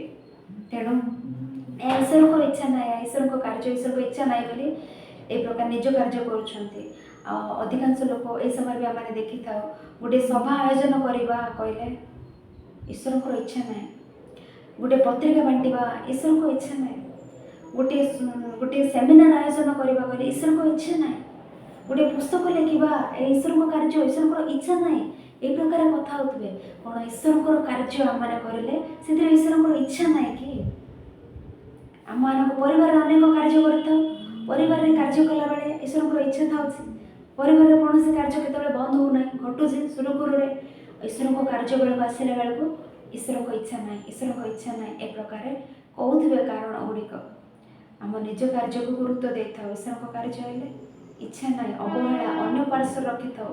ସେହିପରି ରଖୁଥିବା ଲୋକମାନଙ୍କୁ ଈଶ୍ୱର କ'ଣ କହୁଛନ୍ତି କହିଲେ, ତୁମମାନେ ଆପଣା ଆପଣା ପଥ ବିବେଚନା କର, ତୁମମାନେ ଥରେ ଆପଣା ଆପଣା ପଥ ବିବେଚନା କର। ଏ 16 ବର୍ଷ ଧରି ତୁମମାନେ କ'ଣ କଲ, ଏ ପଥ ବିବେଚନା କର ଆପଣା ଆପଣା ପଥ। ସେ ଏକ ବାରମ୍ବାର କହୁଥିଲେ, ଦେଖନ୍ତୁ ଆଗର ପୁସ୍ତକ ପ୍ରଥମ ଅଧ୍ୟାୟ 5 ପଦରେ ଆମେ ଦେଖିଲେ, ଏହେତୁ ସୈନ୍ୟାଧିପତି ସଦାପ୍ରଭୁ ଏଇ କଥା କହନ୍ତି, ତୁମମାନେ ଆପଣା ଆପଣା ପଥ ବିବେଚନା କର। ଏ 16 ବର୍ଷ ଧରି ତୁମମାନେ କ'ଣ କଲ, ତୁମମାନଙ୍କ ପ୍ରତି କ'ଣ ଘଟୁଛି, ଚିନ୍ତା କଲ କି? ଚିନ୍ତା କର। 7 ପଦରେ କହୁଛନ୍ତି, ସୈନ୍ୟାଧିପତି ସଦାପ୍ରଭୁ ଏଇ କଥା କହନ୍ତି, ତୁମମାନେ ଆପଣା ଆପଣା ପଥ ବିବେଚନା କର। 7 ପଦରେ କ'ଣ କହୁଛନ୍ତି, ତୁମମାନେ ଆପଣା ଆପଣା ପଥ ବିବେଚନା କର। ସେ ପ୍ରକାର ମାନେ ହାଗର ପୁସ୍ତକ 2 ଅଧ୍ୟାୟ 15 ପଦ ଦେଖିଲେ, ଏବେ ଆମେ ତୁମକୁ ବିନତି କରୁ, ଆଜି ଦିନର ପୂର୍ବ ଅର୍ଥାତ୍ ସଦାପ୍ରଭୁଙ୍କ ମନ୍ଦିରରେ ପ୍ରସ୍ତର ଉପରେ ପ୍ରସ୍ତର ସ୍ଥାପିତ ହେବା ପୂର୍ବେ ଦିନ ସକଳ ବିବେଚନା କର। ପଥର ଉପରେ ପଥର ପଡ଼ିବା ଦିନଠାରୁ 16 ବର୍ଷ ଧରି ତୁମମାନେ କ'ଣ କଲ, ସେ ଦିନ ସବୁ ବିବେଚନା କର, ନିଜେ ନିଜେ ବିବେଚନା କର କହୁଛନ୍ତି। ସେଇ ପ୍ରକାର 18 ପଦ 2 ଅଧ୍ୟାୟ 18 ପଦ, ଆମେ ତୁମମାନଙ୍କୁ ବିନତି କରୁ, ଆଜି ଦିନ ତହିଁର ପୂର୍ବ ଦିନଠାରୁ ବିବେଚନା କର, ନବମ ମାସର ଚତୁର୍ବିଂଶ ଦିନରେ ସଦାପ୍ରଭୁଙ୍କ ମନ୍ଦିର ଭିତ୍ତିମୂଳ ସ୍ଥାପନ ଦିନଠାରୁ ବିବେଚନା କର। ଭିତ୍ତିମୂଳ ସ୍ଥାପନ କଲ ଖ୍ରୀଷ୍ଟପୂର୍ବ 536ରେ, ଏବେ ଖ୍ରୀଷ୍ଟପୂର୍ବ 520 ବର୍ଷ ହେଲାଣି, ତୁମମାନେ ଆହୁରି ପରମେଶ୍ୱରଙ୍କ କାର୍ଯ୍ୟରେ ମନୋଯୋଗୀ ହେଉନାହ। ଏ 16 ବର୍ଷ ଧରି ତୁମମାନଙ୍କ ପ୍ରତି କ'ଣ ଘଟିଲା, ଥରେ ବିବେଚନା କର। ଈଶ୍ୱର ବାରମ୍ବାର 4-5 ଥର ସେମାନଙ୍କୁ କହୁଥିବା ବିଷୟ, ଥରେ ବିବେଚନା କଲ କି ଏ 16 ବର୍ଷ ତୁମମାନଙ୍କ ପ୍ରତି କ'ଣ ଘଟିଲା, ବିବେଚନା କଲ କି କ'ଣ ଘଟିଲା? ହାଗର ପୁସ୍ତକ ପ୍ରଥମ ଅଧ୍ୟାୟ 6 ପଦ, ତୁମମାନେ ବହୁତ ଗୁଣି ଅଛ, ମାତ୍ର ଅଳ୍ପ ସଞ୍ଚୟ କରିଅଛ, ତୁମମାନେ ଭୋଜନ କରିଅଛ, ମାତ୍ର ସନ୍ତୁଷ୍ଟ ହେଉନାହ, ତୁମମାନେ ପାନ କରିଅଛ, ମାତ୍ର ତୃପ୍ତ ହେଉନାହ, ତୁମମାନେ ବସ୍ତ୍ର ପିନ୍ଧୁଅଛ, ମାତ୍ର କେହି ଉଷ୍ଣ ହେଉନାହ। ପୁଣି ଯେ ବେତନ ଅର୍ଜନ କରେ, ସେ କଣା ଥଳିରେ ତାହା ରଖିବା ପାଇଁ ଅର୍ଜନ କରେ। ଏ 16 ବର୍ଷ ଧରି କ'ଣ ହେଲା ଜାଣିଛ? ମାସକୁ 10,000 ଆସୁଛି, ମାସକୁ 20,000 ଅର୍ଜୁଛନ୍ତି, ମାସକୁ 50,000 ଅର୍ଜୁଛନ୍ତି, ତଥାପି ମାସ ଶେଷକୁ ଆସିଲା ବେଳକୁ ହାତରେ ଟଙ୍କାଟେ ବି ନଥାଉଛି, ବାକି କରିବାକୁ ହେଉଛି। ସେଇ ବାକି ସୁଝି ନ ପାରି କଷ୍ଟ ଦୁଃଖରେ ପରିପୂର୍ଣ୍ଣ ହେଉଛି ଜୀବନ। କାହିଁକି ଏ ପ୍ରକାର ପରିସ୍ଥିତି? କାହିଁକି କହୁଛନ୍ତି ଏଠାରେ ଈଶ୍ୱରଙ୍କ କାର୍ଯ୍ୟ ବନ୍ଦ କରି ତମେ ନିଜ ନିଜ ପାଇଁ ଫଳକ ମଣ୍ଡିତ ଗୃହ ନିର୍ମାଣ କଲ। ଏ 16 ବର୍ଷ କିପରି ବଞ୍ଚିଲ? ଏ 16 ବର୍ଷ କିପରି କଟିଲା ତାର ବିବେଚନା କର। ବହୁତ ପୁଣି ଅଛ, ଅଳ୍ପ ସଞ୍ଚୟ କରିଅଛ, ପାନ କରିବା ଭୋଜନ କରିଅଛ, ସନ୍ତୁଷ୍ଟ ହେଉନାହ, ପାନ କରୁଅଛ, ତୃପ୍ତ ହେଉନାହ, ବସ୍ତ୍ର ପିନ୍ଧୁଅଛ, ଶୀତ ଲାଗୁଅଛି, ଅର୍ଜନ କରି ଥଳିରେ ରଖୁଛ, କଣା ଥଳିରେ। ଏ କ'ଣ ଅଛି? ତାହା ରଖିବା ପାଇଁ ଅର୍ଜନ କରେ, କଣା ତଳରେ ରଖିବା ପାଇଁ ଅର୍ଜନ କରୁଛ। ମାନେ ଇଆଡ଼ୁ ପଇସା ଆସିଲେ ସିଆଡ଼ୁ ପଇସା ଚାଲି ଯାଉଛି, ଇଆଡ଼ୁ ଆସିଲେ ସିଆଡ଼ୁ ଚାଲି ଯାଉଛି, କିଛି ରହୁନାହିଁ। କାହିଁକି ଏ ପ୍ରକାର ପରିସ୍ଥିତି? ଚିନ୍ତା କଲେ କି କେବେ ହେଲେ 16 ବର୍ଷରେ ଆମ୍ଭେମାନେ ପରମେଶ୍ୱରଙ୍କ କାର୍ଯ୍ୟ ନ କରି ବଞ୍ଚୁଥିବା ଆମେମାନେ ଚିନ୍ତା କଲୁ କି କାହିଁକି ଏ ପ୍ରକାର ହେଉଛି? କାହିଁକି ଫସଲ ପଡ଼ୁନାହିଁ? ଫସଲ ପଡ଼ୁନାହିଁ ଉତ୍ତମ ରୂପେ। ଫସଲ ନ ଫଳିଲେ ଖାଦ୍ୟର ଅଭାବ, ଖାଦ୍ୟର ଅଭାବ ହେଲେ ମାର୍କେଟରେ ଦର ବଢ଼ିଯାଉଛି, ଦର ବଢ଼ିଗଲେ କେତେ ଦରମା ଆଣିଲେ ବି ଘରକୁ ନିଅଣ୍ଟ ବାକି କରି ସେ ବାକି ନ ସୁଝିବା ପରିସ୍ଥିତି। ଈଶ୍ୱରଙ୍କ କାର୍ଯ୍ୟ ନ କରି ଆରାମରେ ଖାଇ ପିଇ ଶାନ୍ତିରେ ରହିଯିବି ଭାବିବା କି? ଈଶ୍ୱର ଯେଉଁ ସ୍ଥାନରେ ଆଘାତ କରିବାର ଅଛି ମଣିଷକୁ ସେଇ ସ୍ଥାନରେ ଆଘାତ କରୁଛନ୍ତି। ଈଶ୍ୱରଙ୍କ କାର୍ଯ୍ୟ ନ କରି ଶାନ୍ତିରେ ରହିଯିବା କହିଲେ ଏ 16 ବର୍ଷ ଧରି କ'ଣ ହେଲା ତୁମମାନଙ୍କ ବିଷୟରେ? ଚିନ୍ତା କର। ଯେତେ ଆଣୁଛ ଘଣା ତଳିରେ ପକାଇବା ପରି ହେଇଯାଉଛି, ଏପଟରୁ ଆଣିଲେ ସେପଟୁ ଛାଡ଼ିଯାଉଛି, ନିଅଣ୍ଟ ଅବସ୍ଥା, ଏ ପ୍ରକାର ପରିସ୍ଥିତି ଆଜି ଆମମାନଙ୍କ ଜୀବନରେ ମଧ୍ୟ। କାହିଁକି? କେବେ ହେଲେ ଚିନ୍ତା କଲ କି? ଈଶ୍ୱର ବାରମ୍ବାର 4 ଥର 5 ଥର କହୁଛନ୍ତି ତୁମମାନଙ୍କର ପଥ ବିବେଚନା କର, ତୁମମାନଙ୍କର ପଥ ବିବେଚନା କର। ଈଶ୍ୱରଙ୍କ କାର୍ଯ୍ୟ ଆମେ କରୁଛେ କି? ଚିନ୍ତା କରନ୍ତୁ। 16 ବର୍ଷ ସେମାନେ କଲେ ନାହିଁ, ସେଥିପାଇଁ ଆଜି ଦୁଃସ୍ଥିତି। ସେମାନେ ବହୁତ ବୁଣିଲେ ବି ଅଳ୍ପ ସଂଗ୍ରହ କରୁଛନ୍ତି, ବହୁତ ଖାଇଲେ ମଧ୍ୟ ଭୋଜନ କଲେ ବି ଆଉ ଥରେ ଭୋକ ଲାଗୁଛି, ପାଣି ପିଇଲେ ମଧ୍ୟ ଶୋଷ ଲାଗୁଛି, ବସ୍ତ୍ର ଗୁଡ଼ାଇଲେ ବି ଶୀତ ଲାଗୁଛି, ଯେତେ ଟଙ୍କା ଅର୍ଜନ କଲେ ବି ତାହା ସରିଯାଉଛି। ଏ ପ୍ରକାର ଦୁଃସ୍ଥିତି, ଏ ପ୍ରକାର ପରିସ୍ଥିତି କାହିଁକି କହିଲେ? ପରମେଶ୍ୱରଙ୍କ କାର୍ଯ୍ୟକୁ ଅବହେଳା କରିବାରୁ, ପରମେଶ୍ୱରଙ୍କ କାର୍ଯ୍ୟ ବିଷୟରେ କ୍ଳାନ୍ତ ହୋଇଯିବାରୁ। ତେଣୁ ପ୍ରିୟମାନେ, ପରମେଶ୍ୱର କହୁଛନ୍ତି ମୋତେ ସ୍ଥାନ ଦେଲ ନାହିଁ କି? ମୋତେ ପ୍ରଥମ ସ୍ଥାନ ଦେଲ ନାହିଁ। କ'ଣ ଘଟିଲା ବିବେଚନା କଲ? ମୋତେ ସ୍ମରଣ କର, ମୋତେ ସ୍ଥାନ ଦିଅ। ତୁମମାନେ ମୋତେ ପରିତ୍ୟାଗ କଲ, ସେଥିପାଇଁ ସବୁ ଘଟୁଅଛି। ଆହୁରି 1 ଅଧ୍ୟାୟ 8 ପଦ ଆମେ ଦେଖିଲେ, ଆଗୟ ପୁସ୍ତକ 1 ଅଧ୍ୟାୟ 8 ପଦ, ତୁମମାନେ ପର୍ବତକୁ ଯାଇ କାଷ୍ଠ ଆଣ, ଏ ଗୃହ ନିର୍ମାଣ କର, ତହିଁରେ ଆମେ ତହିଁ ପ୍ରତି ପ୍ରସନ୍ନ ହେବା, ଆମେ ଗୌରବାନ୍ୱିତ ହେବା, ଏହା ସଦା ପ୍ରଭୁ କହନ୍ତି। ତୁମମାନେ ପର୍ବତକୁ ଯାଇ କାଷ୍ଠ ଆଣ, ଏ ଗୃହ ନିର୍ମାଣ କର। କ'ଣ ଏହା ପଛରେ? ତାପରେ 9 ପଦରେ ଆମେ ଦେଖିଲେ, ତୁମମାନେ ବହୁତ ନିମନ୍ତେ ଅପେକ୍ଷା କଲ, ଆଉ ଦେଖ ତାହା ଅଳ୍ପ ହେଲା, ତାହା ଗୃହକୁ ଆଣିଲା ବେଳେ ଆମେ ତ ଉପରେ ଫୁଙ୍କି ଉଡ଼ାଇ ଦେଲୁ। କ'ଣ କହୁଛନ୍ତି ଈଶ୍ୱର? ତୁମେ ଆଣିଲା ବେଳେ ଆମେ ଫୁଙ୍କି ଦେଲୁ, ପୋକ ଆସି ଖାଇଦେଲା। ପୋକ ଖାଇଦେଲା ବେଳେ କୁହନ୍ତି ଫସଲ ନଷ୍ଟ ହେଲା, ଆମେ ଫୁଙ୍କି ଦେଲୁ, ଫୁଙ୍କି ଉଡ଼ାଇ ଦେଲୁ। ସେନାଧିପତି ସଦାପ୍ରଭୁ କହନ୍ତି ଏହାର କାରଣ କ'ଣ? କାରଣ ଏହି ଆମର ଗୃହ ଉତ୍ସନ୍ନ ହୋଇ ପଡ଼ିଅଛି, ମାତ୍ର ତୁମମାନେ ପ୍ରତ୍ୟେକ ଜଣ ଆପଣା ଆପଣା ଗୃହ ବିଷୟରେ ଦୌଡ଼ୁଅଛ। କାହିଁକି ଏସବୁ ଘଟୁଛି ଜାଣିଛ? ଆମ ଗୃହ ଉତ୍ସନ୍ନ ଅବସ୍ଥାରେ ଥିଲାବେଳେ ତୁମେ ନିଜ ପାଇଁ ଦୌଡ଼ିବ କି?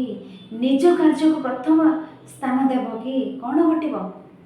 ଏ ପ୍ରକାର ଘଟିବ। ତେଣୁ ଏବେ ହେଲେ ଆପଣ ଚିନ୍ତା କରନ୍ତୁ ଈଶ୍ୱରଙ୍କ କାର୍ଯ୍ୟ ବିଷୟରେ। ଈଶ୍ୱରଙ୍କ କାର୍ଯ୍ୟ କ'ଣ ହେଲେ କରୁଛେ କି ଆମମାନେ? ଈଶ୍ୱରଙ୍କ କାର୍ଯ୍ୟରେ ଆମମାନେ ଉଦ୍ଯୋଗ ହୋଇପାରୁଛେ କି? ଈଶ୍ୱରଙ୍କ କାର୍ଯ୍ୟ ନିମନ୍ତେ ଏତିକି ନିଅନ୍ତୁ, ଈଶ୍ୱରଙ୍କ କାର୍ଯ୍ୟରେ ଟଙ୍କା ବ୍ୟବହାର କରନ୍ତୁ କହୁଛେ କି? ଈଶ୍ୱରଙ୍କ କାର୍ଯ୍ୟରେ ମୁଁ ନିଜେ ବ୍ୟବହୃତ ହେବି କହୁଛେ କି? ନାହିଁ। ପ୍ରଥମେ ଆମ କାମ, ଈଶ୍ୱରଙ୍କ କାର୍ଯ୍ୟ ପରେ କଲେ କରିବା, ନହେଲେ ନାହିଁ। ସେଇଥିପାଇଁ ଏ ପ୍ରକାର ଭାବିବାର ଏ ପ୍ରକାର ହେଉଅଛି। ତେଣୁ ଆମେ ଦେଖିବା ଆଗୟ ପୁସ୍ତକ ପ୍ରଥମ ଅଧ୍ୟାୟ 11 ପଦ, ଆଗୟ ପୁସ୍ତକ ପ୍ରଥମ ଅଧ୍ୟାୟ 11 ପଦ, ପୁଣି ଆମେ ଦେଶରେ ପର୍ବତଗଣ ଉପରେ, ଆଉ ଶସ୍ୟ, ଦ୍ରାକ୍ଷାରସ ଓ ତୈଳ ଉପରେ, ଆଉ ଭୂମିର ଉତ୍ପନ୍ନ ବସ୍ତୁ ଉପରେ, ମନୁଷ୍ୟ ଓ ପଶୁର ଉପରେ, ପୁଣି ହସ୍ତକୃତ ସମସ୍ତ କାର୍ଯ୍ୟ ଉପରେ ଅନାବୃଷ୍ଟିକି ଆହ୍ୱାନ କଲୁ। ଈଶ୍ୱର କ'ଣ କରୁଛନ୍ତି? ଅନାବୃଷ୍ଟିକି ଆହ୍ୱାନ କଲେ। ଦୁର୍ଭିକ୍ଷ ଆସିଲା। କାହିଁକି ଦୁର୍ଭିକ୍ଷ ଆସୁଛି? ଦୁର୍ଭିକ୍ଷ ଅନାବୃଷ୍ଟି କାରଣ ମୋତେ ତୁମମାନେ ଅବହେଳା କଲ, ମୋ କାର୍ଯ୍ୟକୁ ତୁମମାନେ ଅନ୍ୟ ପାର୍ଶ୍ୱ ରଖିଲ, ସେଥିପାଇଁ ଦୁର୍ଭିକ୍ଷ ବୋଲି କହି ଆଗୟ ପୁସ୍ତକ ପ୍ରଥମ ଅଧ୍ୟାୟ 12 ପଦରୁ 15 ପଦ କ'ଣ କହୁଛନ୍ତି ଆମେ ପଢ଼ିପାରିଲେ, ସେତେବେଳେ ସଲ୍ଟିଏଲଙ୍କ ପୁତ୍ର ଜିରୁବାବେଲ ଓ ଜିଓସାଦକଙ୍କ ପୁତ୍ର ଜିଓସିଓ ମହାଯାଜକ ଓ ଲୋକମାନଙ୍କର ଅବଶିଷ୍ଟାନ୍ତ ସମସ୍ତେ ସେମାନଙ୍କ ପରମେଶ୍ୱରଙ୍କର ପରେ ସଦାପ୍ରଭୁ ସେମାନଙ୍କ ପରମେଶ୍ୱରଙ୍କ ହାଗୟ ଭବିଷ୍ୟତ ବକ୍ତାଙ୍କ ନିକଟକୁ ଯେଉଁ ସବୁ ବାକ୍ୟ ପ୍ରେରଣ ହୋଇ କରିଥିଲେ ସେ ସବୁରେ ମନୋଯୋଗ କଲେ। ଆଉ ଲୋକମାନେ ସଦାପ୍ରଭୁଙ୍କ ଛାମୁରେ ଭୀତ ହେଲେ।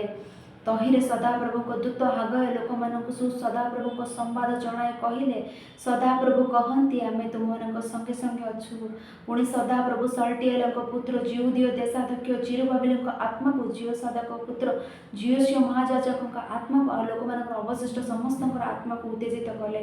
ତହିଁରେ ସେମାନେ ଦାରିୟବସ ରାଜାର ଅଧିକାରର 2ୟ ବର୍ଷ ଓ 6ଠ ମାସର 14 ଦିନରେ ଆସି ସଦାପ୍ରଭୁ ସୈନ୍ୟାଧିପତି ସଦାପ୍ରଭୁ ଆପଣମାନଙ୍କ ପରମେଶ୍ୱରଙ୍କ ଗୃହରେ କାର୍ଯ୍ୟ କଲେ।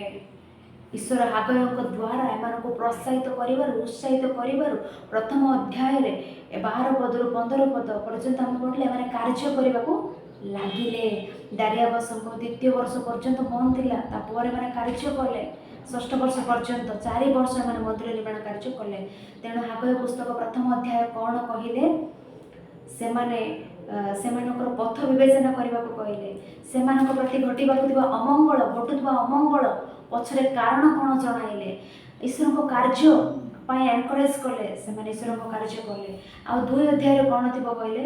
ଈଶ୍ୱରଙ୍କ କାର୍ଯ୍ୟ ତୁମମାନେ କଲେ ତୁମମାନଙ୍କୁ ଆଶୀର୍ବାଦ କହି ଏନକରେଜ କରୁଥିବେ।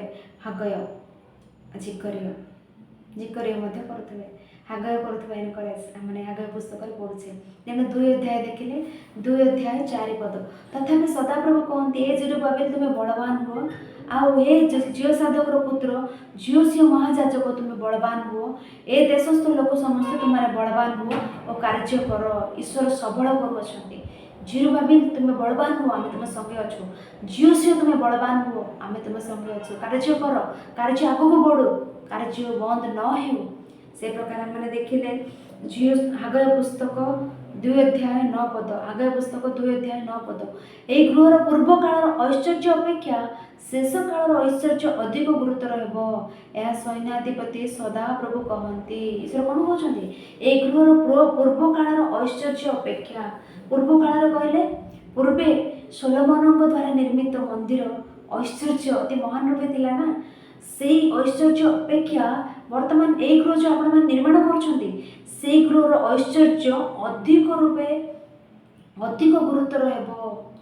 ସେଇ ଗୃହର ଐଶ୍ୱର୍ଯ୍ୟ ଅଧିକ ରୂପେ ଥିବ, ତାହାଠାରୁ ଅଧିକ ରୂପେ ଏବେ ଯେଉଁ ନିର୍ମାଣ କରୁଛ ସେଇ ଗୃହର ଐଶ୍ୱର୍ଯ୍ୟ ଅଧିକ ରୂପେ ରହିବ। ଆମମାନେ ଗୋଟେ ଚର୍ଚ୍ଚ, ଗୋଟେ ମଣ୍ଡଳୀର ଐଶ୍ୱର୍ଯ୍ୟ କେଉଁଭଳି ଅଧିକ ରୂପେ ଥିବ ଆମମାନେ କହିଥାଉ କହିଲେ, ମଣ୍ଡଳୀ ସୁନାରେ ନିର୍ମିତ ହେଲେ, ମଣ୍ଡଳୀ ସୁନାରେ ନିର୍ମିତ ହୋଇଥିଲେ, ମଣ୍ଡଳୀ ରୂପାରେ ନିର୍ମିତ ହୋଇଥିଲେ, ମଣ୍ଡଳୀ ଲୁହାରେ ନିର୍ମିତ ହୋଇଅଛି, ମଣ୍ଡଳୀ ମାଟିରେ ନିର୍ମିତ ହୋଇଅଛି, ମଣ୍ଡଳୀରେ ଅନେକ ମହଲା ଅଛି, ବଡ଼ ଜାଗାରେ ମଣ୍ଡଳୀ ନିର୍ମିତ ହୋଇଅଛି। ସେଇ ସବୁକୁ ଧରି ମଣ୍ଡଳୀର ଐଶ୍ୱର୍ଯ୍ୟତା, ମଣ୍ଡଳୀର ଗୌରବ ଜଣାଯାଏ ନାହିଁ, ଖ୍ୟାତ ହୁଏ ନାହିଁ। କେତେବେଳେ ମଣ୍ଡଳୀରେ ଈଶ୍ୱରଙ୍କ ମହିମା ଉପସ୍ଥିତ ହେବ, ଈଶ୍ୱରଙ୍କ ମହିମା ସେ ମଣ୍ଡଳୀରେ ଥିଲେ ସେ ମଣ୍ଡଳୀ ଐଶ୍ୱର୍ଯ୍ୟ ରୂପେ ଖ୍ୟାତ ହେବ, ସେ ମଣ୍ଡଳୀ ଉନ୍ନତ ରୂପେ ଗଣାଯିବ। କେତେବେଳେ? ସୁନାରେ ନିର୍ମିତ ମନ୍ଦିରରେ କି ମଣ୍ଡଳୀରେ ଈଶ୍ୱରଙ୍କର ମହିମା ରହିଥିବ, କେଉଁ ମଣ୍ଡଳୀରେ ଈଶ୍ୱରଙ୍କ ମହିମା ଥିବ ତାହା ଐଶ୍ୱର୍ଯ୍ୟ ରୂପେ ଖ୍ୟାତ ହେବ, ତାହା ମହାନ ରୂପେ ଖ୍ୟାତ ହେବ। କେଉଁ ମଣ୍ଡଳୀ? ବୃହତ୍ କୋଟି କୋଟି ଟଙ୍କା ଖର୍ଚ୍ଚ କରି ନିର୍ମିତ ହୋଇଥିବା ମଣ୍ଡଳୀ ମହାନ ବୋଲି ଆମେ କହିପାରିବା କି? କହିଲେ ପ୍ରିୟମାନେ, ସୋଲୋମନଙ୍କ ଦ୍ୱାରା ନିର୍ମିତ ମଣ୍ଡଳୀ ଚର୍ଚ୍ଚ ସୁନାରେ ନିର୍ମିତ, ତାହା ସେ କାଳରେ ରୂପା ଗଣା ନଯାଏ, ସମସ୍ତ ବିଷୟ ସୁନା ନିର୍ମିତ, କିନ୍ତୁ ତା ଅପେକ୍ଷା ଅଧିକ ଐଶ୍ୱର୍ଯ୍ୟ ଏବେ ନିର୍ମିତ 4 ବର୍ଷରେ ନିର୍ମିତ ହୋଇଥିବା ଏହି ମନ୍ଦିରକୁ ଦେବା ବୋଲି କହୁଛନ୍ତି ଈଶ୍ୱର। ମାନେ ସେଇ ମନ୍ଦିରଠୁ ଏହି ମନ୍ଦିର ସାଧାରଣ ଭାବେ ଅଛି। ଏହି ମନ୍ଦିର ସେଥିପାଇଁ ଏ ବିଷୟ କାହିଁକି କହୁଥିବେ କହିଲେ 9 ପଦରେ, ପ୍ରାଚୀନ ମାନେ କ୍ରନ୍ଦନ କରିବେ ନା, ସେଇ ମନ୍ଦିର ଏତେ ଉତ୍ତମ ରୂପେ ଥିଲା, ସେହିପରି ଆମେ ଗଢ଼ିପାରିବୁ ନାହିଁ କହି, ସେଥିପାଇଁ ନିର୍ମାଣ କରିପାରିବୁ ନାହିଁ କହି, ସେଥିପାଇଁ ଈଶ୍ୱରମାନେ କହୁଥିବେ ସେଇ ମନ୍ଦିରର ଐଶ୍ୱର୍ଯ୍ୟ ଅପେକ୍ଷା ଏହି ମନ୍ଦିରର ଐଶ୍ୱର୍ଯ୍ୟ ଗୁରୁତର ହେବ। କେଉଁ ବିଷୟରେ କହିଲେ? ସେଇ ମନ୍ଦିର ସୁନାରେ ନିର୍ମାଣ କଲେ, ଏହି ମନ୍ଦିର ସୁନାରେ ନିର୍ମିତ ହୋଇନାହିଁ, ତଥାପି ଐଶ୍ୱର୍ଯ୍ୟ ଅଧିକ ଗୁରୁତର ହେଲା। କିପରି ଜାଣିଛନ୍ତି? ମଣ୍ଡଳୀରେ ଈଶ୍ୱରଙ୍କ ମହିମା ରହିଲେ ତାହା ଅଧିକ ମହାନ ରୂପେ ଖ୍ୟାତ ହେବ। ମଣ୍ଡଳୀରେ ଈଶ୍ୱରଙ୍କ ମହିମା କେତେବେଳେ ରହିବ? ମଣ୍ଡଳୀ ବୃହତ୍ ହେଲେ ନାହିଁ, ମଣ୍ଡଳୀ ସୁନାରେ ନିର୍ମିତ ହେଲେ ନାହିଁ, ମଣ୍ଡଳୀ ବଡ଼ ଜାଗାରେ ନିର୍ମିତ ହେଲେ ନାହିଁ, କିନ୍ତୁ ମଣ୍ଡଳୀର ଲୋକମାନେ ପବିତ୍ର ଭାବରେ ଆଚରଣ କରୁଥିଲେ, ସେଠାରେ ଈଶ୍ୱରଙ୍କ ମହିମା ଉପସ୍ଥିତ ହେବ। ସେଠାରେ ଈଶ୍ୱରଙ୍କ ମହିମା ଥିବ। ଆଜି ଏମାନେ ଅଳ୍ପ ଲୋକ ହେଁ ମଣ୍ଡଳୀ ରୂପେ ଏମାନେ ଥିଲେ, ଆମମାନଙ୍କର ଆଚରଣ ପବିତ୍ର ରୂପେ ଥିଲେ। ଈଶ୍ୱର ତାହା ଦେଖି ଈଶ୍ୱରଙ୍କ ମହିମା ସେଠାରେ ଉପସ୍ଥିତ କରିବେ। ତାହା ପ୍ରକୃତରେ ଅଧିକ ରୂପେ ମହାନ ରୂପେ ଖ୍ୟାତ ହେବ। ତେଣୁ ଏଠାରେ କହୁଛନ୍ତି ହାଗୟ ପୁସ୍ତକ 2:9 ଏହା ସୈନ୍ୟାଧିପତି ସଦାପ୍ରଭୁ କହନ୍ତି, ଏହି ସ୍ଥାନରେ ଆମେ ଶାନ୍ତି ପ୍ରଦାନ କରିବା। ଏହା ସୈନ୍ୟାଧିପତି ସଦାପ୍ରଭୁ କହନ୍ତି, ଶାନ୍ତି ଆମମାନେ ପ୍ରଦାନ କରିବା କହୁଛନ୍ତି। ସେଇ ପ୍ରକାର ହାଗୟ ପୁସ୍ତକ 2:20 ଦେଖିଲେ, ଅନନ୍ତର ମାସର ଚତୁର୍ବିଂଶ ଦିନ ସଦାପ୍ରଭୁଙ୍କ ବାକ୍ୟ ଦ୍ୱିତୀୟ ଥର ହାଗୟଙ୍କ ନିକଟରେ ଉପସ୍ଥିତ ହେଲା। ଅତି ଅଳ୍ପ କାଳ ଭାବବାଣୀ କହିଥିବା ଭବିଷ୍ୟତ ବକ୍ତା ରୂପେ ଆମମାନଙ୍କୁ ହାଗୟ ଦେଖାଯାଆନ୍ତି। ହାଗୟ କେତେ ବର୍ଷ ଭବିଷ୍ୟତ ବକ୍ତା କହିଲେ ଭାବନ୍ତି? ହାଗୟ 100ରୁ 120 ଦିନ, ବର୍ଷ ନାହିଁ, 100ରୁ 120 ଦିନ ହିଁ ବାକ୍ୟ କହିଲେ। 100ରୁ 120 ଦିନ ହିଁ ବାକ୍ୟ କହିଲେ। ସେ ବାକ୍ୟ ପ୍ରଥମ ଅଧ୍ୟାୟ ଦ୍ୱିତୀୟ ଅଧ୍ୟାୟରେ ଆମେ ପଢ଼ିଥାଉ। ଅନେକ ବିଷୟ ସେ ଶିଖାଇଲେ।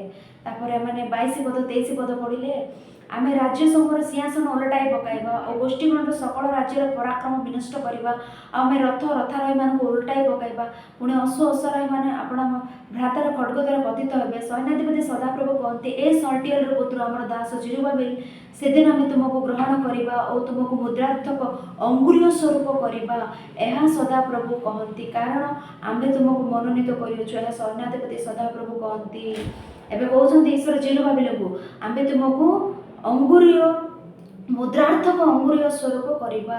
ମୁଦ୍ରାର୍ଥକ ଅଙ୍ଗୁରୀୟ କହିଲେ, ଆରମ୍ଭରେ ରାଜାମାନଙ୍କ ସମୟରେ ରାଜାମାନେ କୌଣସି ଏକ ଶାସନ ଜାରି କଲେ ସେମାନଙ୍କର ଅଙ୍ଗୁଳିରେ ଥିବା ମୁଦ୍ରା କାଢ଼ି ସେଠାରେ ସିଲ୍ ଭାବରେ ଷ୍ଟାମ୍ପ ଭାବରେ ବ୍ୟବହାର କରିବା ଦେଖିଥାଉ। ସେ ପ୍ରକାର କଲେ ସେ ଶାସନରୁ ଆଉ କେହି ହେଲେ ବି ପରିବର୍ତ୍ତନ କରିପାରିବେ ନାହିଁ। ଅଙ୍ଗୁଳିର ମୁଦ୍ରା ଦ୍ୱାରା ମୁଦ୍ରାଙ୍କିତ କଲା ପରେ ସେ ଶାସନକୁ ଆଉ କେହି ପରିବର୍ତ୍ତନ କରିପାରିବେ ନାହିଁ। ସେହିପରି ଜେରୁବାବେଲଙ୍କ ବିଷୟରେ ସେ କହୁଛନ୍ତି, ଆମେ ତୁମକୁ ଅଙ୍ଗୁରୀୟ ମୁଦ୍ରାର୍ଥକ ଅଙ୍ଗୁରୀୟ ସ୍ୱରୂପ କରିବା। କହିଲେ, ଜେରୁବାବେଲ, ଏଥର ତୁମେ ଈଶ୍ୱରଙ୍କ କାର୍ଯ୍ୟରେ ଆଗକୁ ବଢ଼। ଆଉ କେହି ହେଲେ ବି ତୁମକୁ ବନ୍ଦ କରିପାରିବେ ନାହିଁ। ଆଉ କେହି ହେଲେ ବି ତୁମ ବିରୁଦ୍ଧରେ ଉଠି ପାରିବେ ନାହିଁ। ଆମେ ତୁମ ସଙ୍ଗରେ ଅଛୁ, କାର୍ଯ୍ୟ କର। ଏଥର କାର୍ଯ୍ୟ କଲେ ସମସ୍ତେ ମିଶି 4 ବର୍ଷରେ ଈଶ୍ୱରଙ୍କ ମନ୍ଦିର ପୁନର୍ନିର୍ମାଣ ସମ୍ପୂର୍ଣ୍ଣ ହେଲା। ତେଣୁ ପ୍ରିୟମାନେ, ଏକ ହାଗୟ ପୁସ୍ତକ କ'ଣ କହିଲେ? ହାଗୟ ପୁସ୍ତକ ପ୍ରଥମ ଅଧ୍ୟାୟ ଆମେ ଦେଖିଲୁ, ଈଶ୍ୱରଙ୍କ କାର୍ଯ୍ୟକୁ ଅବହେଳା କଲେ କେବଳ କ'ଣ ଘଟୁଛି? ଫସଲ ବହୁତ ତୁମେ ବୁଣିବ, କିନ୍ତୁ ଅଳ୍ପ ସମୟ କରିବ। ତୁମେ ଭୋଜନ କରିବ, ସନ୍ତୁଷ୍ଟ ହେବ ନାହିଁ। ପାନ କରିବ, ତୃପ୍ତ ହେବ ନାହିଁ। ବସ୍ତ୍ର ପିନ୍ଧିବ, କିନ୍ତୁ ଶୀତ ଲାଗିବ। ତୁମେ ଅର୍ଜନ କରିବ, କିନ୍ତୁ ତୁମ ପାଖରେ କିଛି ରହିବ ନାହିଁ। ତେଣୁ ଈଶ୍ୱରଙ୍କୁ ଆମମାନେ ହାଗୟ ପୁସ୍ତକ କ'ଣ ଆମମାନଙ୍କୁ ଶିଖାଉଛି କହିଲେ? ପ୍ରଥମ ଅଧ୍ୟାୟ, ପ୍ରଥମରେ ଆମେ ଈଶ୍ୱରଙ୍କୁ ସ୍ଥାନ ଦେଉ। ଦ୍ୱିତୀୟ ଅଧ୍ୟାୟ କ'ଣ ଶିଖାଏ କହିଲେ? ଈଶ୍ୱରଙ୍କ କାର୍ଯ୍ୟ କରିଲେ ଆମମାନଙ୍କୁ ଈଶ୍ୱର ସବୁ ବିଷୟ ଦେବେ। ସେଥିପାଇଁ ବାଇବେଲରେ ମଧ୍ୟ ବାରମ୍ବାର ମାନେ ବାକ୍ୟ ଦ୍ୱାରା ସେବକମାନଙ୍କ ଦ୍ୱାରା କୁହାଯାଉଥାଏ, ଈଶ୍ୱରଙ୍କ ରାଜ୍ୟ ଧାର୍ମିକତା ଅନ୍ୱେଷଣ କର, ତମର ଈଶ୍ୱର ସମସ୍ତ ବିଷୟ ତୁମମାନଙ୍କୁ ଦେବେ। ତଥାପି ଆମମାନେ ଈଶ୍ୱରଙ୍କ କାର୍ଯ୍ୟ ବିଷୟରେ ମନୋଯୋଗୀ ହୋଇନଥାଉ। ଆମ ନିଜ ବିଷୟରେ ହିଁ ଆମେ ମନୋଯୋଗୀ ହୋଇଥାଉ। ନାହିଁ, ଆଜି ଏକ ହାଗୟ ପୁସ୍ତକର ପରିଚୟ ଶିଖିବା ପରଠାରୁ ହେଲେ ଈଶ୍ୱରଙ୍କ କାର୍ଯ୍ୟ ବିଷୟରେ ମନୋଯୋଗୀ ହେଉ। ଈଶ୍ୱରଙ୍କର କାର୍ଯ୍ୟକୁ ଆମେ ଫାର୍ଷ୍ଟ ପ୍ଲେସ୍ରେ ରଖିଲେ ଈଶ୍ୱର ଆମମାନଙ୍କ ଆବଶ୍ୟକୀୟ ଆମମାନଙ୍କର ଈଶ୍ୱରଙ୍କ ଇଚ୍ଛାନୁମତେ ଆମମାନଙ୍କ ସମସ୍ତ ବିଷୟରେ ଉତ୍ତମ ଭାବରେ କଢ଼ାଇ ନେବେ। ତେଣୁ ଏକ ବିଷୟ ପର୍ଯ୍ୟନ୍ତ ଶୁଣୁଥିବା ପ୍ରତ୍ୟେକଙ୍କୁ ଧନ୍ୟବାଦ ଜଣାଉଛି। ଏ ସମସ୍ତ ବିଷୟ ଦ୍ୱାରା ନିଜକୁ ଶିକ୍ଷା ଦେଇ ଏ ହାଗୟ ପୁସ୍ତକ ବୁଝିପାରି ଅନ୍ୟମାନଙ୍କୁ ଶିକ୍ଷା ଦେଇ ଆଉ ଈଶ୍ୱର ଦେଇଥିବା ଈଶ୍ୱରଙ୍କ ଅନୁଗ୍ରହ ସକାଶେ ପ୍ରକାର ଅନୁବାଦ କରି ଆପଣମାନଙ୍କୁ କହିବା ପାଇଁ ଈଶ୍ୱର ସାହାଯ୍ୟ କରିଥିବାରୁ ଈଶ୍ୱରଙ୍କୁ ଧନ୍ୟବାଦ। ଶୁଣୁଥିବାର ସମସ୍ତଙ୍କୁ ଧନ୍ୟବାଦ ଦେଇ ଶେଷ କରୁଛି। ପୁନର୍ବାର ଏକ ପୁସ୍ତକ ରଚନା